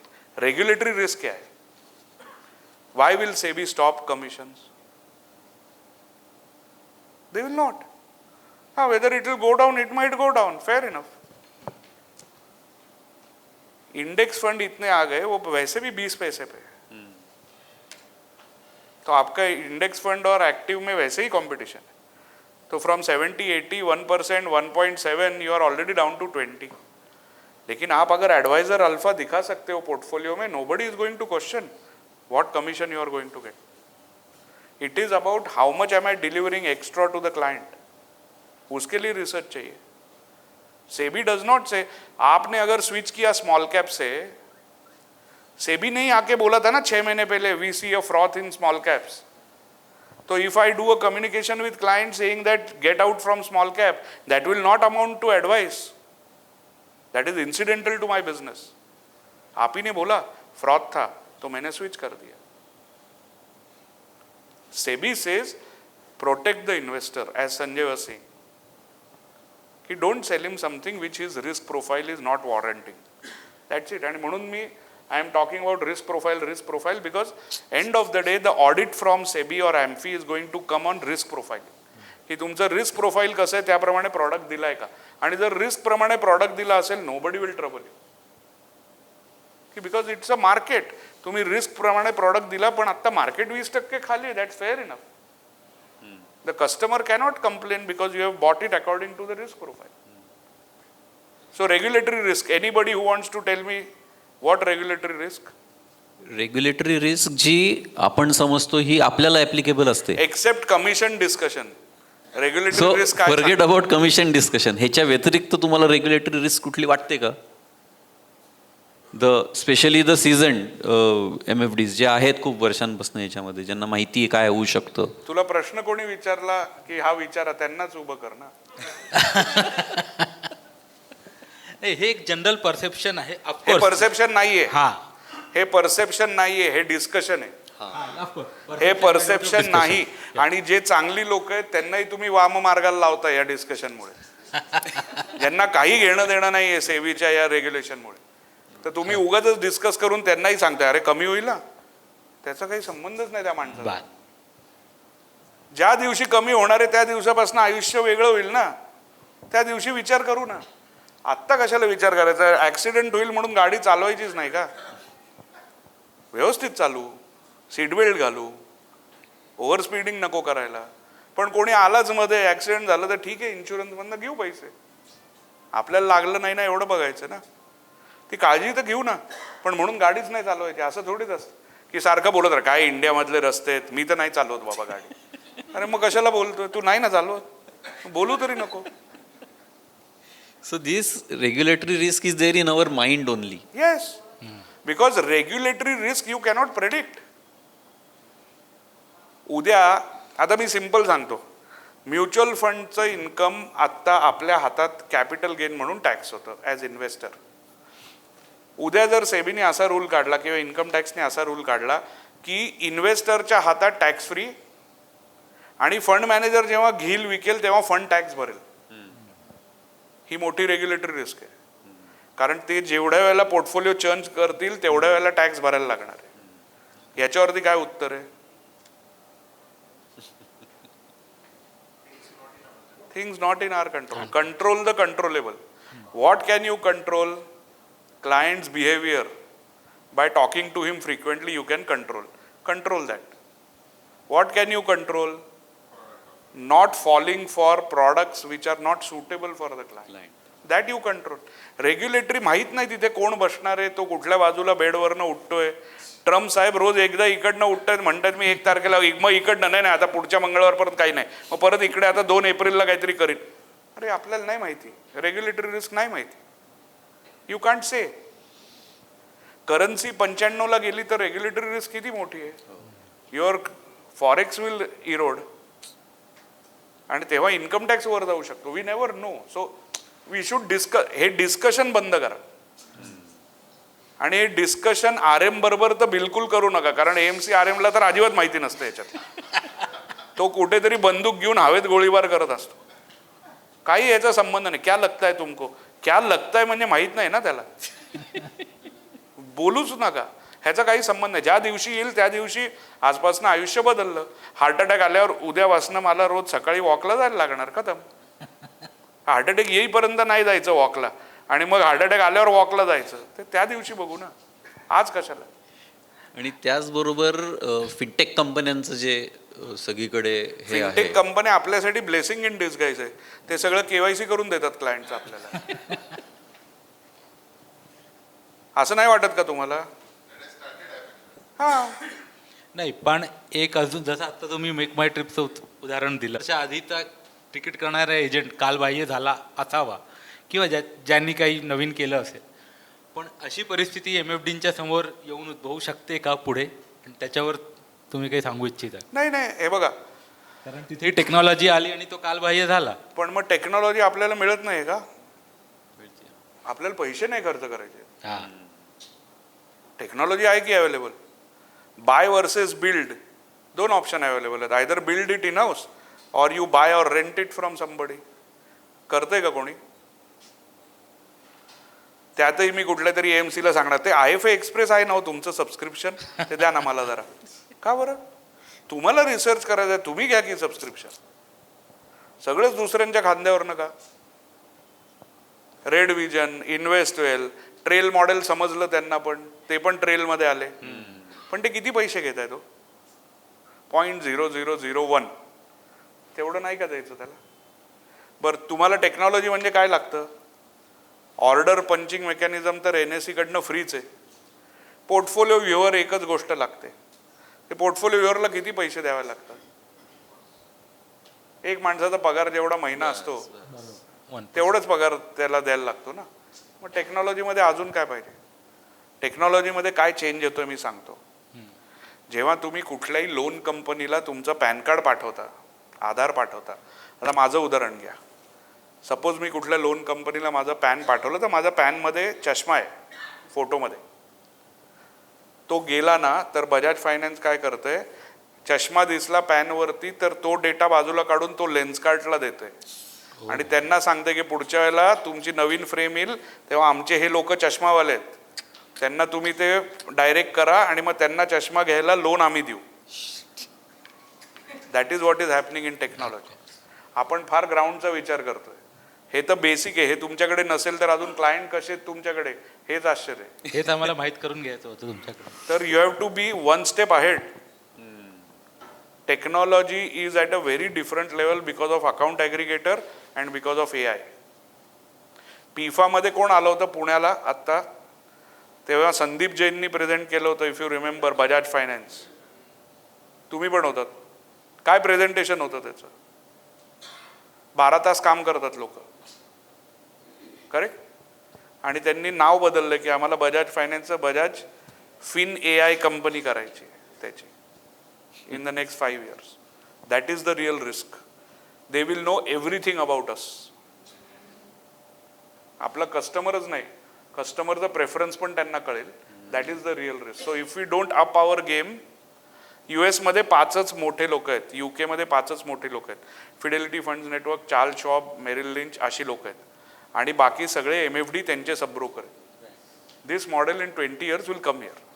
आपण कोणाचे तरी अंडर काम करू, कारण त्यांच्याकडे सगळी अख्खा ग्लोबल प्लॅटफॉर्म आहे. आपला AUM 20 कोटी, त्यात म्हणतो नाही माझं ब्रँड व्हॅल्यू आहे. कसली ब्रँड व्हॅल्यू आहे बाबा? तो मेरिल लिंच आहे. तू काय सांगतोय मी मर्ज नाही करणार त्याच्यात? कसली ब्रँड व्हॅल्यू? तुमचं AUM बाजूला काढा, तुम्हाला कोणी ओळखेल का तरी चौकात? मी इथं बसलोय कारण 9,500 कोटी AUM. माझं AUM काढून टाक, माझी लायकी काय रे? काही नाही. AMC वाले का बोलवतात? कारण त्यांना मार्केट शेअर पाहिजे माझ्याकडनं, नाहीतर बोलवणार नाहीत मला. त्यांना माहितीये की ह्यांच्याकडे आपला AMCचा मार्केट शेअर 3%, तो 6%ला कसा नेऊ मी? मग अमित सर को बुलाव ना, इधर भाषण देणे उधर भाषण देणे. बरं तुम्ही पण बोलवता, पैसे देत नाही. हॉटेलचे रूमचेही मीच भरतो. पण मी का येतो? कारण माझं रेप्युटेशन तुमच्याबरोबर लिंक्ड आहे. तुमच्या कस्टमरला त्रास झाला तर मला पण त्रास होणार आहे इव्हेंच्युअली. पण मी जर म्हटलं ना, अरे वो औरंगाबाद काय छोड ना, आपने को क्या करने का, मी पुण्यात बघतो ना, मी माझं नाही उपयोग. प्रॉब्लेम हाच आहे की IFA टू IFA मध्ये मला आयुष्यात पुढे जायचं हा प्रॉब्लेमच नाही, मला तुझ्या पुढे जायचं हा प्रॉब्लेम आहे. आणि तिथे we don't share information with our people. तिथे आपण म्हणतो की तुम्ही, अरे आम्ही कोर कमिटी आहे, तुम्ही मागे बसा, आम्ही पुढे बसू. हा प्रॉब्लेम आहे. इन्व्हेस्टरसाठी केलाय फोरम, ॲडवायझरसाठी केलाय फोरम, तर ॲडवायझरला काय पाहिजे तेच आलं पाहिजे. आजचा टॉक हा काय, या टॉकमध्ये काय अर्थ नाही आहे टेक्निकली, पण how I see this, that is what I am telling you from my personal experience. की हे सेबीचे ऑडिटर येतात तेव्हा काय विचारतील? हेच विचारतील आणि काही नाही विचारत. तुम्हाला पोर्टफोलिओ पाठ पाहिजे. जो क्लायंटला तुम्ही देताना फॅक्टशीट उघडायला पाहिजे. मी 2018 साली हे बोललो होतो, असेल रेकॉर्डिंग तर काढून बघ. फॅक्टशीट उघडायला पाहिजे, काय आहे त्याच्यात. RM ला बोलवून ते विचारा की फॅक्टशीटमध्ये काय आहे. अजून एक डिस्कशन अशाच प्रकारचं MFDs मध्ये असतं की जो फीवाला जो मॉडेल आहे, RIA वाला जो मॉडेल आहे, तो ट्रेडिशनल कमिशनवाल्या मॉडेलला क्रिटिसाइज करतो मार्केटमध्ये की तुम्ही MFDला एवढं कमिशन जातं, आम्ही हे घेत नाही. त्याच्यावरही कित्येकदा MFD प्रिप्लेक्स होतात जेव्हा एखाद्या मोठ्या क्लायंटची त्यांची भेट होते. काही नाही, राजेश खन्ना सांगून गेलाय, कुछ तो लोक कहेंगे. आपण काय करणार आहे? त्यांना तुम्ही कंट्रोल करू शकता का ते काय बोलतायत ते? You can't control. बरं, स्वस्त म्हणजे चांगलं असं काही नाही, बरोबर ना? महाग गोष्ट घेतो आपण. मी आज सांगत होतो कोणाला तरी की you have to understand the difference between costly and expensive. Regular plan is costly. Not adhering to financial discipline can be expensive. A regular plan guy and MFD can ensure the discipline so that things don't become expensive for you. Right. RIA नी 0.20, 0.25 जी काय fee लावली असेल suppose, आणि त्यांना हक्क आहे ती fee लावायचा. जर क्लायंट देत असतील तर त्यांना हक्क आहे. पुढच्या वर्षी रिन्युअलला जर मार्केट खाली गेलं तर त्यांच्याकडे राहतो का रे तो क्लायंट? हे कसं झालंय? माझ्याकडे माझं RIA होतं. आमच्याकडे एक क्लायंट होता ज्यांनी मला काहीतरी 23 कोटी रुपये दिले आणि ते मला म्हणाले की 5 लाख रुपये फी देतो तुम्हाला. तर मी म्हटलं सर, हा प्रॉडक्ट जो तुम्हाला मी देतोय ना, तर ह्याला मला मिनिमम 40 पैसे फी पाहिजे. तर मग त्यांना कळलं की काय प्रॉडक्ट आहे. मग ते मला म्हटले 23 कोटी नाही, मी तुला 10 कोटी देतो. म्हणजे उरलेले त्याच प्लॅनमध्ये ते डायरेक्ट करते. राईट. हे आपली सवयच आहे. तर 10 कोटी देतो. तर मी त्यांना फोनवर सांगितलं, म्हटलं सर तुम्ही मर्सिडीज विकत घेतले, ते आतल्या गणपतीसाठी काय निगोशिएट करताय? Good analogy. ते 100 रुपयाला आहे, मर्सिडीज 1 कोटीची आहे. तुम्ही ते 100 रुपये कमी कर म्हणून सांगताय, पण मी मर्सिडीजचं इंजिन देतोय ते तर बघा. So people don't realise your value till the time you tell them your value. म्हणून म्हणलं ना की absence scares us, presence is not felt. आणि हे का होतं? कारण तुम्ही सवय लावली, मी शनिवारी रात्री 9 वाजता पण घरी येऊन फॉर्म उचलीन. त्यामुळे तुमची किंमत नाही. तुम्ही जर बँकेसारखे वागलात की 9:30 ते 6च आमचं ऑफिस उघडं असतं, तुम्ही ऑफिसवर या. एक्स्ट्रा सर्व्हिस फॉर्म पिकअप म्हणजे तुम्ही चांगला ॲडवाईस करता असं अजिबात नाही. तो ॲडवाईस तुमच्या ऑफिसमधनं काय देतोय ना, तो क्लायंट येईल तुमच्याकडे, प्रयत्न करा. आमच्याकडे 100% क्लायंट ऑफिसला येतात. 19,000 लाईव्ह क्लायंट. मी 2000 अतिशयोक्ती करत नाही, 2009 पासून चालू केलं आणि अमृतकर सर आलेत ऑफिसला, बरेच जण आलेत नवीन ऑफिसला. या तुम्ही आता कोणी पुण्यात असाल तर. आपण 43 कोटीची SIP बुक चालवतो विथ 29,000 लाईव्ह SIP. मी 5,000 वाल्या SIPलाही नाही म्हणत नाही, माझी वेगळी टीम बघते. धंद्याला नाही म्हणायचं, तो कसा करायचा हे आपल्या हातात. सो टेक्नॉलॉजीवाली आला तर त्याला 5,000 वाला SIP नाही परवडू शकत, कारण KYCचा खर्च 38 रुपये. 5,000 रुपयाची SIP म्हणजे वर्षाला 60,000 रुपये. 60,000 रुपयावरती 1% कमिशन जर तू धरलंस तर 60,000वर 600 रुपये मिळतात वर्षाला. ॲव्हरेज 300 रुपये मिळतील, कारण 60,000 पहिल्या दिवसापासून नव्हते. 300 रुपये. त्यांनी फेसबुकवर जी ॲड टाकली होती, ज्याला क्लिक करून तो क्लायंट आला, त्याची कॉस्ट 1,200 रुपये. तो फिनटेक ते पैसे रिकवर करेस्तोवर 4.5 वर्ष लागतात, वाईल ॲव्हरेज SIP आपल्याकडे 2.5 वर्ष चालते. फिनटेक किती आपल्याबरोबर कॉम्पीट करू शकेल? Again this is a discussion point. या ऑफकोर्स, हा बागुलबुवा आहे. ऑफकोर्स. आपण हे जे बिझनेसबद्दल आत्ता बोललो, त्याच्यात परत एक या बिझनेसमध्ये एक अजून प्रॉब्लेम जे MFDs फेस करतात, की बिझनेस स्केल झाल्यावर टीम हायर करायची की टीम हायर केला तर बिझनेस स्केल अप होईल. तर ही एक एक सिच्युएशन फेस करतात. नाही, टीम हायरच करत राहायला पाहिजे आधी एक, मग जसे वाढेल तसे तुम्ही ॲड करा. बॅकअप पाहिजे, बॅकअप पाहिजे. उद्या ब्रेनस्ट्रोक जर आला आणि मला काही कळेनासच झालं, कोण बघणार माझ्या ऑफिसमध्ये?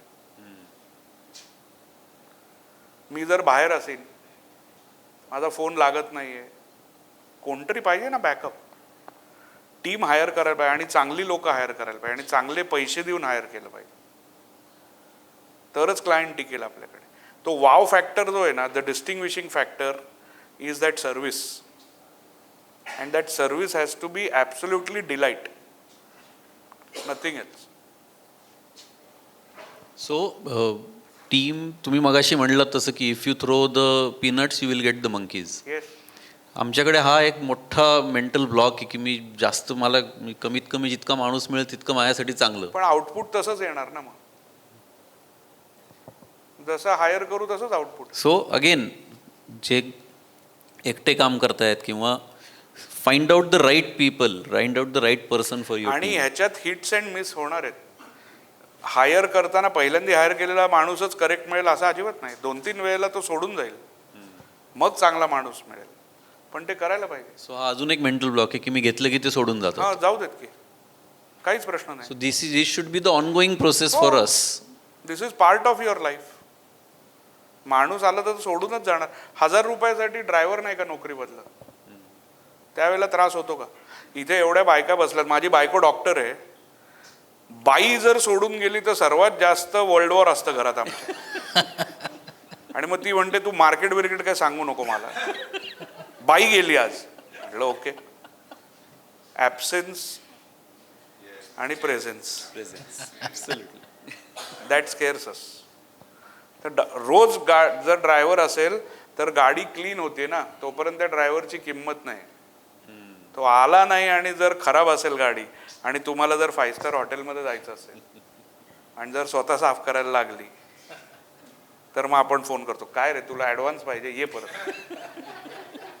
लोकांचं असंच आहे, they might leave you, you have to keep on trying and you will get people. बरेच लोक आहेत ज्यांना जॉब पाहिजे, आपण शोधत नाही, कारण लिंक्डइनवर 12,000 रुपये पडतात फॉर अ रिक्रुटमेंट ॲडव्हर्टाइजमेंट. ते खर्च करा, माणसं. अमित सर, मागच्या 20-25 वर्षात जर बघितलं तर पूर्वी हा पुश प्रॉडक्ट होता म्युच्युअल फंड, पण आता हा पूल प्रॉडक्ट झाला आहे. कस्टमरकडे अवेअरनेस तेवढाच वाढला आहे, त्यांना फंड म्हणजे काय, एक्सपेन्स रेशिओ, बऱ्याच गोष्टी माहिती आहेत. त्याच गोष्टी आपण जाऊन त्यांना सांगणं कितपत बरोबर आहे I don't know. So now you are handling so many clients. हा इन्व्हेस्टर जो आहे हा आपल्या म्युच्युअल फंड डिस्ट्रीब्युटरकडे कुठल्या नजरेने पाहतो, तो काय एक्सपेक्ट करतो आपल्याकडनं आणि काय एक्सपेक्ट करत नाही? सो प्रॉडक्ट डिस्कशन तो कधीच एक्सपेक्ट करत नाही तुमच्याकडनं. What he aspects is a narrative. आणि ते तुमचं नॅरेटिव्ह पाहिजे, कट कॉपी पेस्टवालं नॅरेटिव्ह नाही. तुमचा व्ह्यू काय आणि तुमच्या व्ह्यूला अनुसरून त्याचा आउटपुट हा कुठलाही प्रॉडक्ट असू शकतो. पण आपण जनरली चालू काय करतो, सर या बजेटमध्ये ना डिफेन्स ॲलोकेशन एवढं वाढलं आहे, त्याच्यामुळे आत्ता एक NFO आला आहे डिफेन्सचा, त्याच्यात आपण पैसे टाकले पाहिजे. We come from product to narrative. कारण AMC वाले तसंच करतात की प्रॉडक्ट टू नॅरेटिव्ह येतात. आपण नॅरेटिव्ह आत्ता लिहू ना की market cap to GDP ratio is at 139%, therefore we feel that you should shift to asset allocator model, or you should shift to arbitrage or debt or BAF and sell off your mid and small cap. So now sir, let us see if you have mid and small cap. If you have mid and small cap, let us shift that money. याला objection येईल का? पण आपण काय म्हणणार, देर is one more mid and small cap जे आता कॅशवर आहे, तर आपण ह्या मिड अँड स्मॉल कॅप मधून त्या मिड अँड स्मॉल कॅपला जाऊ. कारण आपण प्रॉडक्टवरनं नॅरेटिव्हला येतो. तुम्ही नॅरेटिव्ह दुसरी गोष्ट, you are not his chartered accountant, तर तुम्ही त्याचं टॅक्स प्लॅनिंग करायला जाऊ नका. आपण कायम म्हणतो अरे स्विच करता, नाही त्याला टॅक्स पडेल रे. क्लायंट हमको बोलता है यार टॅक्स नाही आना चाहिए. अरे गेन दिला म्हणून टॅक्स येतोय ना. तुम्ही टॅक्स प्लॅनर नाही आहे त्याचे. तुम्ही नॅरेटिव्ह द्या, मार्केट एक्सपेन्सिव्ह वाटतंय 15% पडेल, मग तो म्हणतो अरे 10% इधर भरने का, 12.5 उधर 15% गिरताय. जे 12.5 टॅक्स असतो ना तो गेनवर असतो, 15% जे पडतं ना ते कॅपिटल प्लस गेनवर पडतं. तर तुमचा प्रोरोगेटिव्ह कसा आहे एक्सप्लेन करायचा त्याच्यावर आहे सगळं. वेळ घालवा, क्लायंटची कुंडली वाचण्यात वेळ घालवायला पाहिजे. कुठल्या प्रकारचा क्लायंट कशा प्रकारचे प्रश्न विचारू शकतो हे आधीच माहिती पाहिजे. आणि हे कधी कळतं, जेव्हा तुम्ही क्लायंटला ऑफिसवर बोलवता तेव्हा तुमच्याकडे तयारीला वेळ असतो. जेव्हा तुम्ही त्याच्या घरी जाता तेव्हा इतकी डिस्ट्रॅक्शन असतात त्याच्या घरात, त्याची आत्या मामा कोणतरी आलेले असतात, त्याचा मुलगा इकडून तिकडे पळत असतो, TV चालू असतो, आजीनी रामरक्षा लावलेली असते, तुम्हाला काहीच कळत नाही की काय चाललंय. आणि मग त्याच्यात तो म्हणतो हा मग 5 लाख कुठे टाकायचे. अरे मी बोलायला काय आलोय, तुम्ही काय बोलताय, तो मुलगा काय फिरतोय इकडनं. काही कॉन्व्हर्सेशनला सिरियसनेस नाही. पण हे जो तो ऑफिसला येईल 20 मिनिटाचीच मीटिंग होईल, पण ती इतकी पिन पॉइंटेड होईल. तुम्ही पोर्टफोलिओ घेऊन बसायचं सर आत्तापर्यंत. बरं, तिसरी गोष्ट, आपण फक्त CAGR दाखवतो बुलिश मार्केटमध्ये, XIRR कोणी नाही दाखवत. Sure shot way of losing your clients. हे जर आपण हायजीन पाळले ना तर काही टेक बिग आलं काही फरक नाही पडत. Because people are use to a format की पोर्टफोलिओ असाच दिसतो. यांनी प्रिंट काढली तर पोर्टफोलिओ असा दिसतो, मला त्याची सवय आहे. आणि हॅबिट्स चेंज करायला खूप उशीर लागतो. तुमच्याबरोबर डिस्कशनची हॅबिट असेल तर अशी चेंज नाही होत. So basically what you mean to say की क्लायंट हा AMC काय सांगतोय हे त्याच्यापर्यंत पोहोचवण्याची आपली काहीच जबाबदारी गरज नाही. नाही. क्लायंट प्रॉब्लेमवर सोल्युशन पाहिजे असतं, इतकं सिम्पल आहे. तुम्ही काहीतरी सांगून आणखीन प्रॉब्लेम क्रिएट करता त्याच्या आयुष्यात. किंवा ते जे सॉल्युशन आहे ते कॉपी पेस्ट नको, आपण स्वतः अभ्यास करून आर्टिक्युलेट केलेलं. मी सांगतोय म्हणून हा फंड विकायची गरज नाही ना. त्याला काय पाहिजे ते बघा. कितीही क्लिशे वाटला हा माझा पुढचा प्रश्न, तरीही आम्हा सगळ्यांना हे जाणून घ्यायचं आहे नाही की तुम्ही तुमच्या या एवढ्या 12,000 कोटीच्या AUM मध्ये आणि या एवढ्या 29-40,000 क्लायंटसाठी जेव्हा प्रोडक्ट चूज करता, एखादी MFची स्कीम चूज करता, तर क्लायंटला रिटर्नही चांगला आला पाहिजे आणि तुमच्या प्रॅक्टिस आणि बिझनेससाठी रेव्हेन्यू पण चांगला आला पाहिजे. तो समतोल कसा साधता तुम्ही? नो, सो 6 जणांची रिसर्च टीम आहे, ते अभ्यास करतात आणि आम्हाला सांगतात कुठली स्कीम घ्यायची. तुम्ही बिंग अ CEO मग बिझनेस डिसिजन नाही. माझं एवढंच म्हणणं असतं की क्लायंटला जे पाहिजे ते आपण देऊ शकतो का. ऑब्जेक्टिव्ह मी ठरवतो काय पाहिजे, मग ते मागे जाऊन बॅकवर्क करतात की कुठली स्कीम फिट होते आणि त्याच्यानंतर ती स्कीम रेकमेंडेशनमध्ये येते जर त्यांचे पॅरामीटर फुलफिल झाले असतील तर. ते मोस्टली क्वालिटेटिव्ह रिटर्न आणि रिस्क पॅरामीटर्स असतात. क्वालिटेटिव्हला 60% वेट आहे, 20% इज ऑन द प्रोसेस की चर्न किती आहे, म्हणजे तुमचे व्हॅल्युएशन, तुमचे फॉर्म्युले, तुमचे रेशोज त्याच्यावर, आणि 20% रिटर्नला वेट आहे. आम्ही दर एप्रिलला 18 AMCची आमच्या खर्चाने टूर करतो मुंबईत. जेव्हा हे साई रिसर्चवाले लोक फंड मॅनेजरला भेटत असतात वर्षातनं एकदाच. इम्पॉर्टंट पॉईंट याच्यामधलं की तुम्ही तुमच्या खर्चानी कारण जाता. आपली गरज आहे ती. आम्हाला वन डे ॲट बंधन नकोय. आम्ही आमचं बंधन घेऊन जाऊ. आम्ही जातो, इन्क्लुडिंग मी अँड पल्लव, आम्ही जातो या टीम बरोबर फंड मॅनेजरला भेटतो आणि सगळ्या फंड मॅनेजरला भेटतो त्या AMCच्या ज्या स्कीम रेकमेंडेशनमध्ये त्या सगळ्या फंड मॅनेजरला भेटतो. आत्ता आमच्याकडे 13 म्युच्युअल फंडच्या स्कीम्स आम्ही विकतो. त्या 13 म्युच्युअल फंडचे मिळून 13 म्युच्युअल फंड ना साधारणतः 21 फंड मॅनेजर आहेत. तर 3 days we stay in Bombay and we meet all of them. त्याच्यानंतर त्याचा एक रिपोर्ट तयार होतो. मागच्या वर्षी ते जे बोलले होते ते त्यांनी ह्या वर्षात करून दाखवलं का नाही याची पडताळणी होते. आणि मग ट्रू टू लेबल जे असतील, for example me just example म्हणून देतोय की प्रोसेसमध्ये बऱ्याच वेळेला आपण न विकणारा फंड हाऊसची स्कीम त्याची प्रोसेस फार उजवी निघू शकते. जे आपण म्हणजे आपण इग्नोर करत असतो ती रिसर्च टीम पकडू शकते. ॲज अ सेल्स गाय मला तो RM आवडत नाही म्हणून मी ती स्कीम फंड नको रेतो. पण मग research can comment say sir हे फारच चांगलं काम करतं. तर त्याच्याबरोबर काम केलं पाहिजे त्यावेळेला, कारण it is good for the client. Sir तर याच्यामध्ये you have the research team, so तुम्हाला ते सोपं जाईल थोडंसं कम्पॅरेटिव्हली. पण समजा आमच्यासारखे जे छोटे IFAs आहेत ज्यांच्याकडे अजून टीम नाही आहे रिसर्चची, so what is the best thing to look for in such तुम्ही तर सिनारिओ? करू शकता की शीट. नाही, तुम्ही तर करू शकता. तुम्ही क्वालिटेटिव्ह फॅक्टर हो, तुम्ही ठरवा हो, ना हो. आणि करा. Okay. One thing is clear की प्रोसेस आहे का, फंड हाऊसची प्रोसेस आहे का. माणूस सोडून गेला तर हाच प्रोसेस राहील का. We get enamoured by the fund manager. You have to get enamored by the process of the fund, not by the fund manager. पण निष्कर्षात मी जर असं म्हटलं तर ते बरोबर होईल का की रेव्हेन्यूकडे आधी आम्ही पाहतच नाही. जर क्लायंटचा इंटरेस्ट जर सर्व होतो आहे क्वालिटेटिव्ह पॅरामीटर्स प्रोसेसवर रिसर्च केल्यावर, तर रिटर्न आमचा revenue is taken care of. कारण तोच जनरली चर्चेचा विषय असतो. नाही, revenue is a output. It cannot be the starting point. It is a output. आणि तुमचा व्हॉल्यूम वाढत गेला तर तुमचा रेव्हेन्यू. फॉर एक्झाम्पल मी सांगतो, लोक मला म्हणतात की मोठी AMC छोटी AMC मध्ये अरे मोठी AMC 70 पैसे देते, हे 1.20 देत आहेत. मोठ्या AMC मध्ये, आणि मी कोणालाही उजवं डावं नाही करत आहे, सांगायचा मुद्दा काय, मोठ्या AMCनी जर 2% अल्फा दिला तर over a period of time हा 70 आणि 120चा मुद्दाच येत नाही.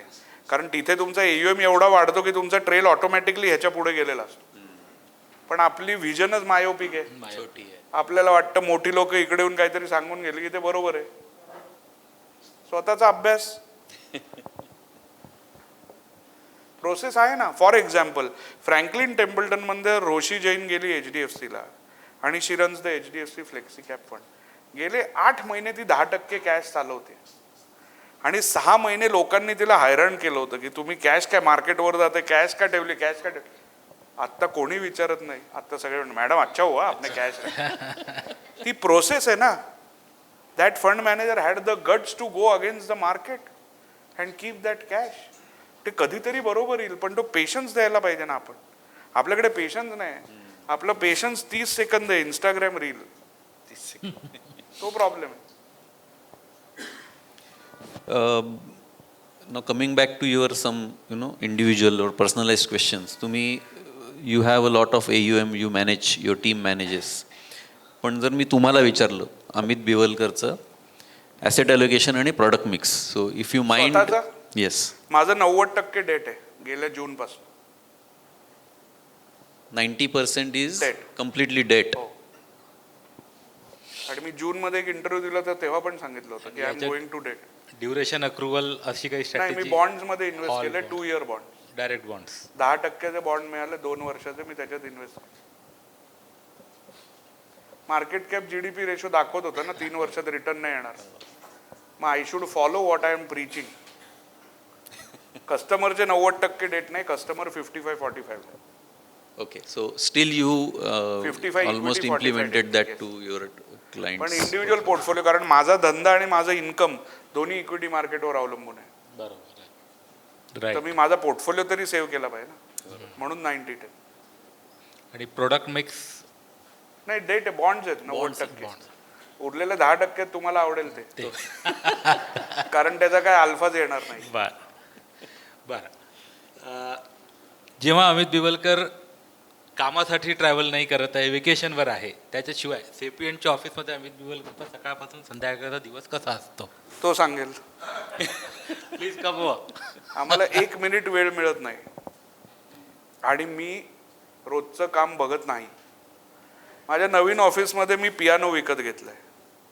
माझ्या नवीन ऑफिसमध्ये पियानो आहे आणि मी बसून वाजवतो तो. बऱ्याच जणांना माहित नसेल, he is a wonderful piano player.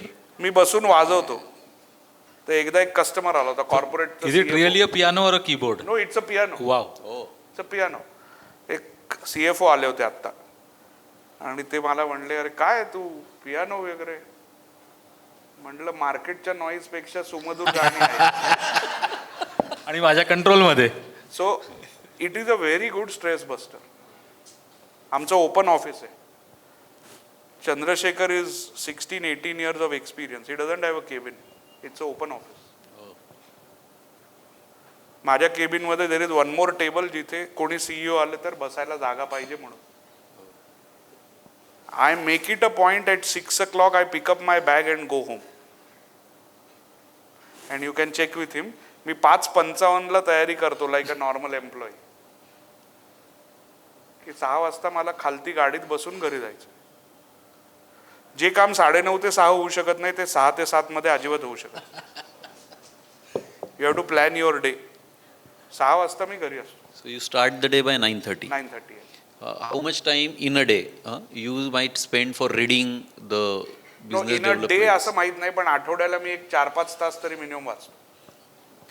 In a day I don't no but 4-5 तास होतं वाच. Overall reading, which includes books, मग बाकीच्या पण गोष्टी हो. ज्या आपल्या बिझनेस रिलेटेड आहेत, एव्हरीथिंग.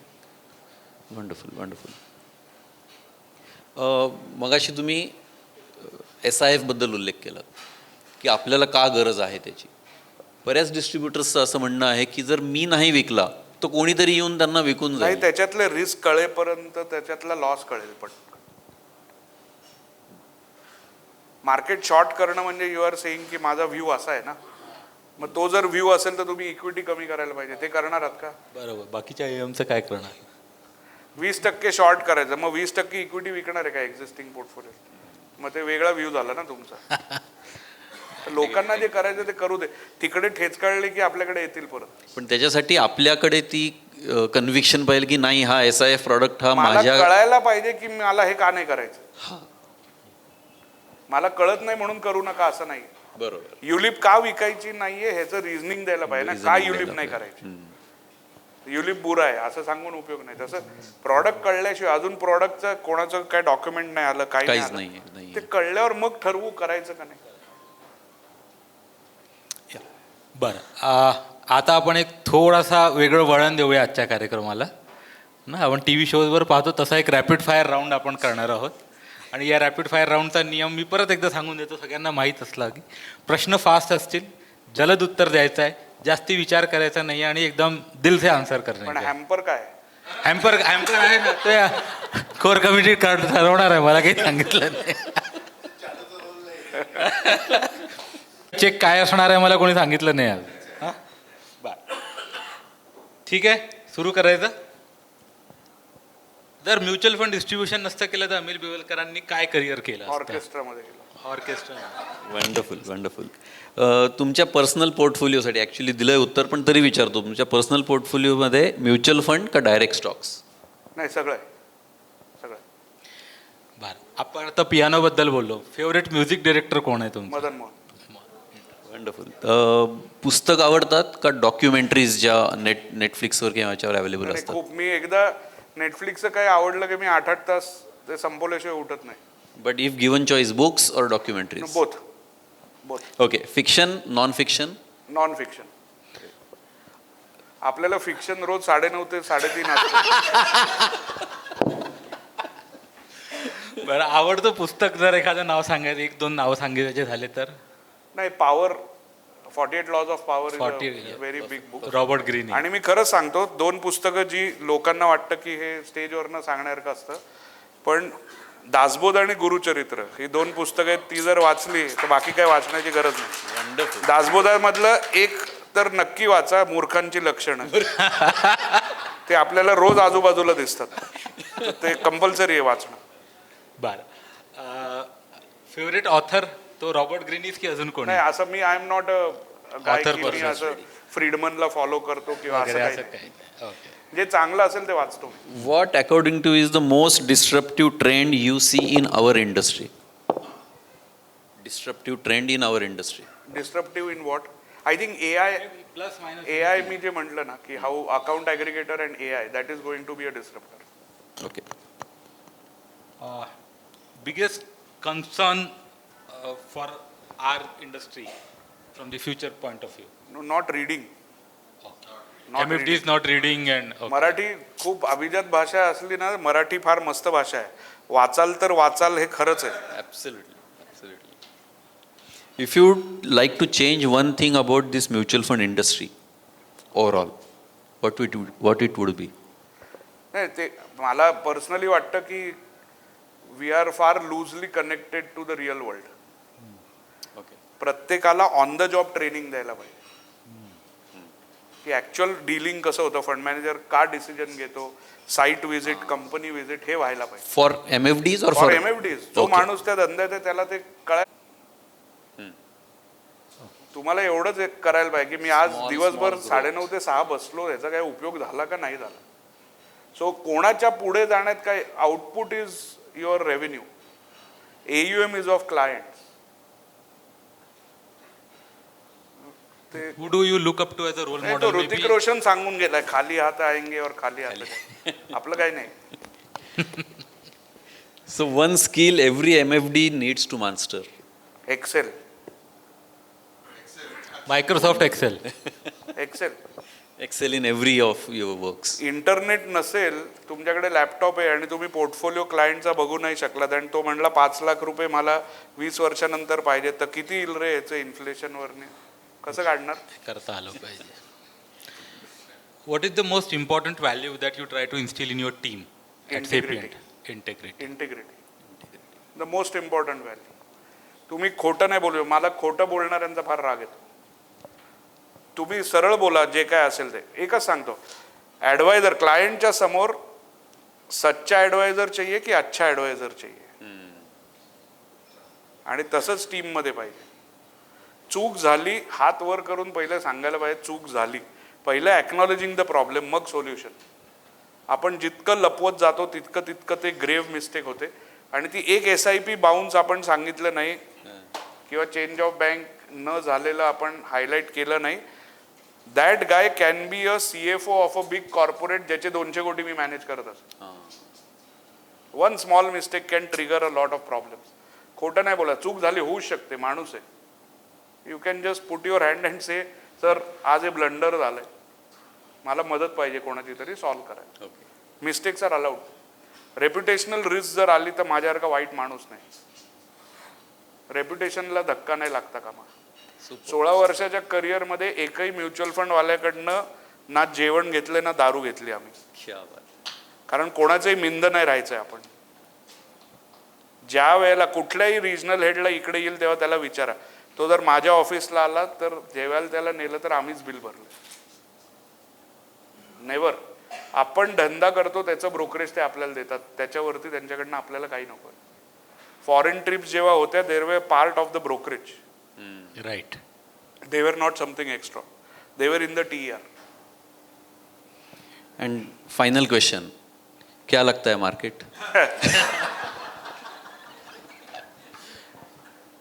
मला वाटतं की the pain is still there. You will have a flat market for quite some time. But what is that I look at, एक माझं ऑब्झर्वेशन सांगतो. 2027चं निफ्टी PE अर्निंग आपण आत्ता म्हणतोय की 18 PE ला आहे फॉरवर्ड. आत्ता ही अख्ख्या निफ्टीमध्ये half of the market is trading at 8 PE and half of Nifty is trading at 30 PE. So blindly large cap फंडमध्ये पैसे देणं can also be hazardous to your health. परत सांगतो, निफ्टीमध्ये you have some stocks which are trading at 8 PE and some stocks which are trading at 30 PE. Therefore, your average PE is at 18. Swimming पूल असतो ना, त्याच्यामध्ये relaxing area असतो, diving area असतो, children's पूल area असतो. Average depth of the swimming pool is 5 feet, पण diving area 10 फूट असतो आणि children's area 2 फूट असतो. तसं निफ्टीचा ॲव्हरेज पी इज 18. काही काही स्टॉक निफ्टीमधले 30 वर आहेत आणि काही काही 8 वर आहेत. तर when you are allocating money just keep that in mind. सगळं दिसतं तसं नसतं. Thanks Amit sir for a wonderful experience sharing with us all. तसं तर मी खूप इंग्रजीत ॲडजेक्टिव्हवालं अलंकृत असं एक क्लोजिंग रिमार्क बनवलं होतं, पण आरसा दाखवणारं, रियालिटी चेक देणारं असंच आज सगळ्या काही कार्यक्रम झाला आहे. आणि अमित मगा बायसेसबद्दल बोलले, मी म्हणेन एक बायस आपण इथून घेऊन जावा, दॅट इज ॲक्शन बायस. जे काही त्यांनी सांगितलं Absolutely. आपण करतो आणि करत नाही, जे काही आपण करतो जे केलं नाही पाहिजे, या सगळ्या गोष्टींवर आपण ॲक्शन घेतलं पाहिजे. Thank you very much for coming. Most of the questions are answered, but if somebody has any specific questions. हां, क्वेश्चन अँड आन्सर्स आपण Pankaj. The way he is candid and he speaks. Roshi Jain I like, HDFC. Navneet Munot I like. Gopal Agarwal I like. त्यानंतर Janaki of Franklin I like. He is a good guy. Anand Radhakrishnan I like. आणि कोण अभिषेक Singh DSP top 100 जो सांभाळतो, I like हिम. बंधनवाले दोघं जण आहेत, I like them also. मला Christian नाव आहे, मला नाव नाही आठवते आत्ता, Daniel Pinto. Yeah, I like him. Rather like him म्हणण्यापेक्षा I like the process what he tells. त्यानंतर त्यांचे CIO ऑफकोर्स बंधनचे, he does a very fantastic job. I track them also. So overall जो माणूस जनरली प्रोसेस ड्रिवन असतो, that I like, I appreciate. कारण Sapient फिन्सरमध्ये उद्या कोणतरी CEO येणार आहे. क्लायंट्सनी हेच बघितलं पाहिजे की सेपियंट फिन्सरची प्रोसेस आहे का. अमित बिवलकर नाही आयुष्यभर लागणार. सो प्रोसेसला महत्त्व आहे. येस. एक विचारायचं होतं, म्युच्युअल फंडमध्ये इन्व्हेस्टमेंट करत असताना जनरली क्लायंटचा पण सांगतो ना की 5 ते 10 वर्षाच्या वर इन्व्हेस्टमेंट असेल तर आपण म्युच्युअल फंडमध्ये जनरली इन्व्हेस्टमेंट घेतो. ते घेत असताना सुरुवातीला ॲलोकेशन करणं ओके आहे की क्लायंट बेस रिस्क कॅपिटल बघून आपण जी ॲलोकेशन करतो तसं, की आधी पैसे घेऊन हळूहळू डेटमध्ये पैसे घेऊन मग स्विचिंग करणं किंवा STP करणं. म्हणजे लमसम का STP असं. हां, पण डिपेंड्स तुम्ही मार्केटच्या लमसम घेत असताना पण आपण जनरली काय करतो, म्हणजे लमसम घेत असताना त्याचा रेट डेट. कारण आपला व्ह्यू नसतो मार्केटवर, आपला व्ह्यू नसतो म्हणून आपण हे सगळं करतो. हो. आणि STP नॅरेटिव्ह क्लिअर असेल तर हा प्रॉब्लेम येत नाही. मी आत्ता याला गाडीत सांगत होतो, तो म्हणला, मी त्याला एक क्वेश्चन विचारला की म्हटलं आत्ता क्लायंट आला, 1 कोटी रुपये टाकायचे, कुठे टाकणार, कसे टाकणार इक्विटीत. तर म्हटलं सर 6 महिन्याची STP. म्हटलं 8 महिने का नाही, 9 महिने का नाही, 12 महिने का नाही, 6 महिने का. कारण शिकवलं गेलंय तसं, STP ही 6 महिन्याची. का 6 महिने. मग मी त्याला म्हटलं किती इक्विटी ॲलोकेशन आहे. 60%. 6 महिन्यात म्हणजे 10% दर महिन्यात, 8 महिन्यात म्हणजे 7-7% दर महिन्यात, 12 महिन्यात म्हणजे 5-5% दर महिन्यात. म्हटलं म्हणजे 12 महिन्यात 7.5% इक्विटीचा ॲलोकेशनचा फरक पडेल. मार्केट 15% पडलं तर तुला 1.25% ओव्हरऑल रिटर्नमध्ये फरक पडेल. 10 वर्ष पैसे राहिले तर 12.5% दरवर्षी फरक पडेल. कशाला करतो STP. मग मला तेच म्हणायचं सर की सुरुवातीला ॲलोकेशन घेत असताना समजा तसं घेतलं, मार्केट जेव्हा जसं त्याचे असेल प्रश्न तसं जे येतील ते सॉल्व्ह करण्याची ताकद पाहिजे आपल्याला. ऑब्जेक्शन हँडलिंग जमलं पाहिजे. ठीक आहे. ऑब्जेक्शन हँडलिंग जमलं तर तुम्ही काही विकू शकता. हमामला लक्स करूनही विका, काही प्रॉब्लेम नाही. ऑब्जेक्शन हँडलिंग कळायला पाहिजे की हा हमाम म्हणजे हा लक्स आत्ता हिरवा का दिसतोय, ते तुमचं आहे की तुमचे डोळेच हिरवे आहेत. ठीक. You have to handle the objection. ठीक आहे सर. नमस्ते सर. येस. हा एक खूप चांगला विषय तुमच्यामुळे आज झाला की बऱ्याच वेळा आपल्याकडं जे फंड लोक जे येतात AMCचे स्पेशली त्यांच्यासाठी आपण जो वेळ जातो तो बराच वेळ जातो, म्हणजे अपॉइंटमेंट घेऊन येतात किंवा या गोष्टी जातात. तर अशी जी अडचण तुम्हाला येत असेल तर त्या लोकांसोबत म्हणजे बऱ्याच वेळा असं वाटतं की खूप वेळ आपला त्याच्यात जातो, तर त्याला कसं तुम्ही हँडल करता? नाही, मी एकालाही नाही म्हणत नाही भेटायला, मी सगळ्यांना भेटतो. मी फक्त सांगतो की अजेंडा काय आहे तो मला आधी सांगा. ओके. का भेटायला यायचं? अच्छा. खालनं चाललोय वरती बेल मारली तसलं नको. का भेटायला काय यायचं? म्हणजे अपॉइंटमेंट्स काही होतात का? मग किती वेळ देतात त्यांना किंवा असं नाही नाही, specific? 15 मिनिटाच्या वर कोणाकडे बोलायला काही नसतं हो. अच्छा.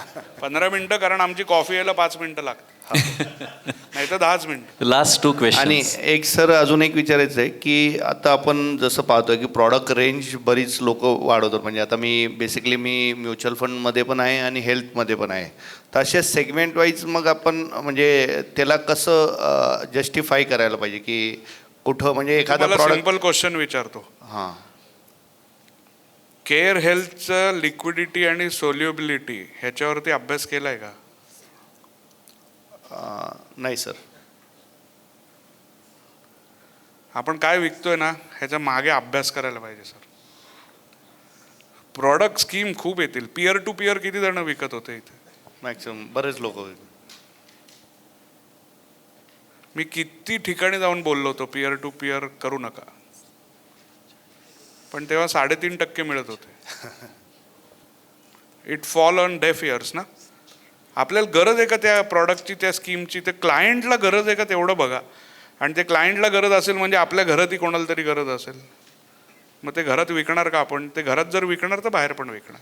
म्हणजे काही वेळेस सर एक गोष्ट होती की एक लाईन आहे. आता म्हणजे सपोज आपण मोटर करतो किंवा काही गोष्टी करतो, असं वाटतं की आता तुम्ही जसं आत्ता बोलले आलेल्या लक्ष्मीला वापस नाही पाठवायचं, तर मग ती कुठलोक त्याची हे करायला पाहिजे की नाही आपलं हे सेगमेंट वाईज आपल्याला म्हणजे जे आपण म्हणतो लिक्विड फंड. अच्छा. पण 12 पैसे मिळतात वर्षाला. चालेल का? नाही चालत. हा, नाही चालणार ना, तिथे प्रॉब्लेम आहे. गरज 200 ग्रॅमच खातो आपण. मॅरियटवाला 4000 रुपयात देतो आणि कोपऱ्यावरचं हॉटेल 12 रुपयात राईस प्लेट देतं. माणसाला लागतं 200 ग्रॅम. परफेक्ट. कुठे खायचं आहे आपण ठरवायचं. Last 2 questions. सर एक डाऊट होता मला. माझ्याकडं सध्या म्हणजे एज कमी येतं, सगळे स्मॉल क्लायंट्स आहे माझ्याकडं. म्हणजे मॅक्झिमम 40,000पर्यंतचे हायेस्ट सिप एक क्लायंट असं आहे माझ्याकडं. तर जेव्हा आपण फंडचं ॲलोकेशन करतो तर मॅक्झिमम किती AMCमध्ये काम करायला पाहिजे? आम्ही 15%च्या वर जात नाही एका AMC मध्ये. 15%. अच्छा. भगवान.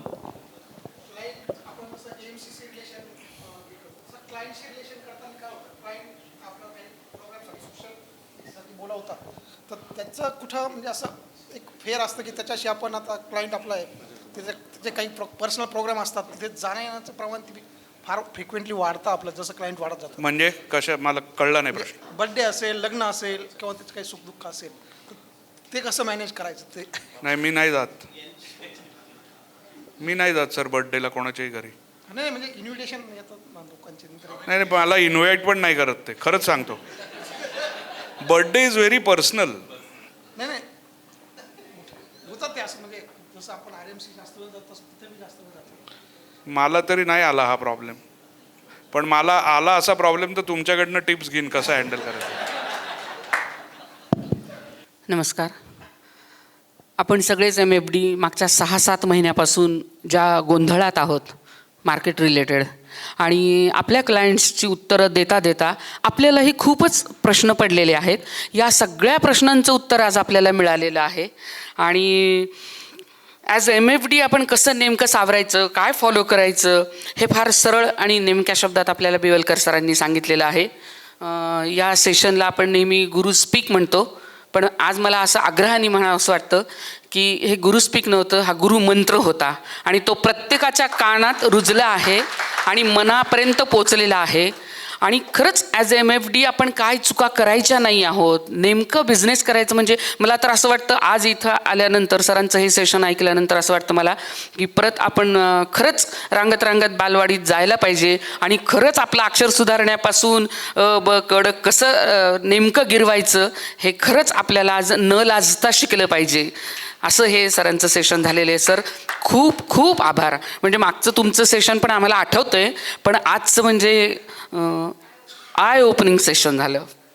म्हणजे खूप सगळ्यांच्या वतीनं मी तुमचे आभार जेवढे मानू तेवढे कमीच आहेत. आणि हे सेशन कंप्लीट करण्यासाठी आमच्या क्रिकेट लीग्सच्या इव्हेंटपासून आम्हाला पियुष शहानी डिझायनिंगसाठी खूप मदत केलेली आहे.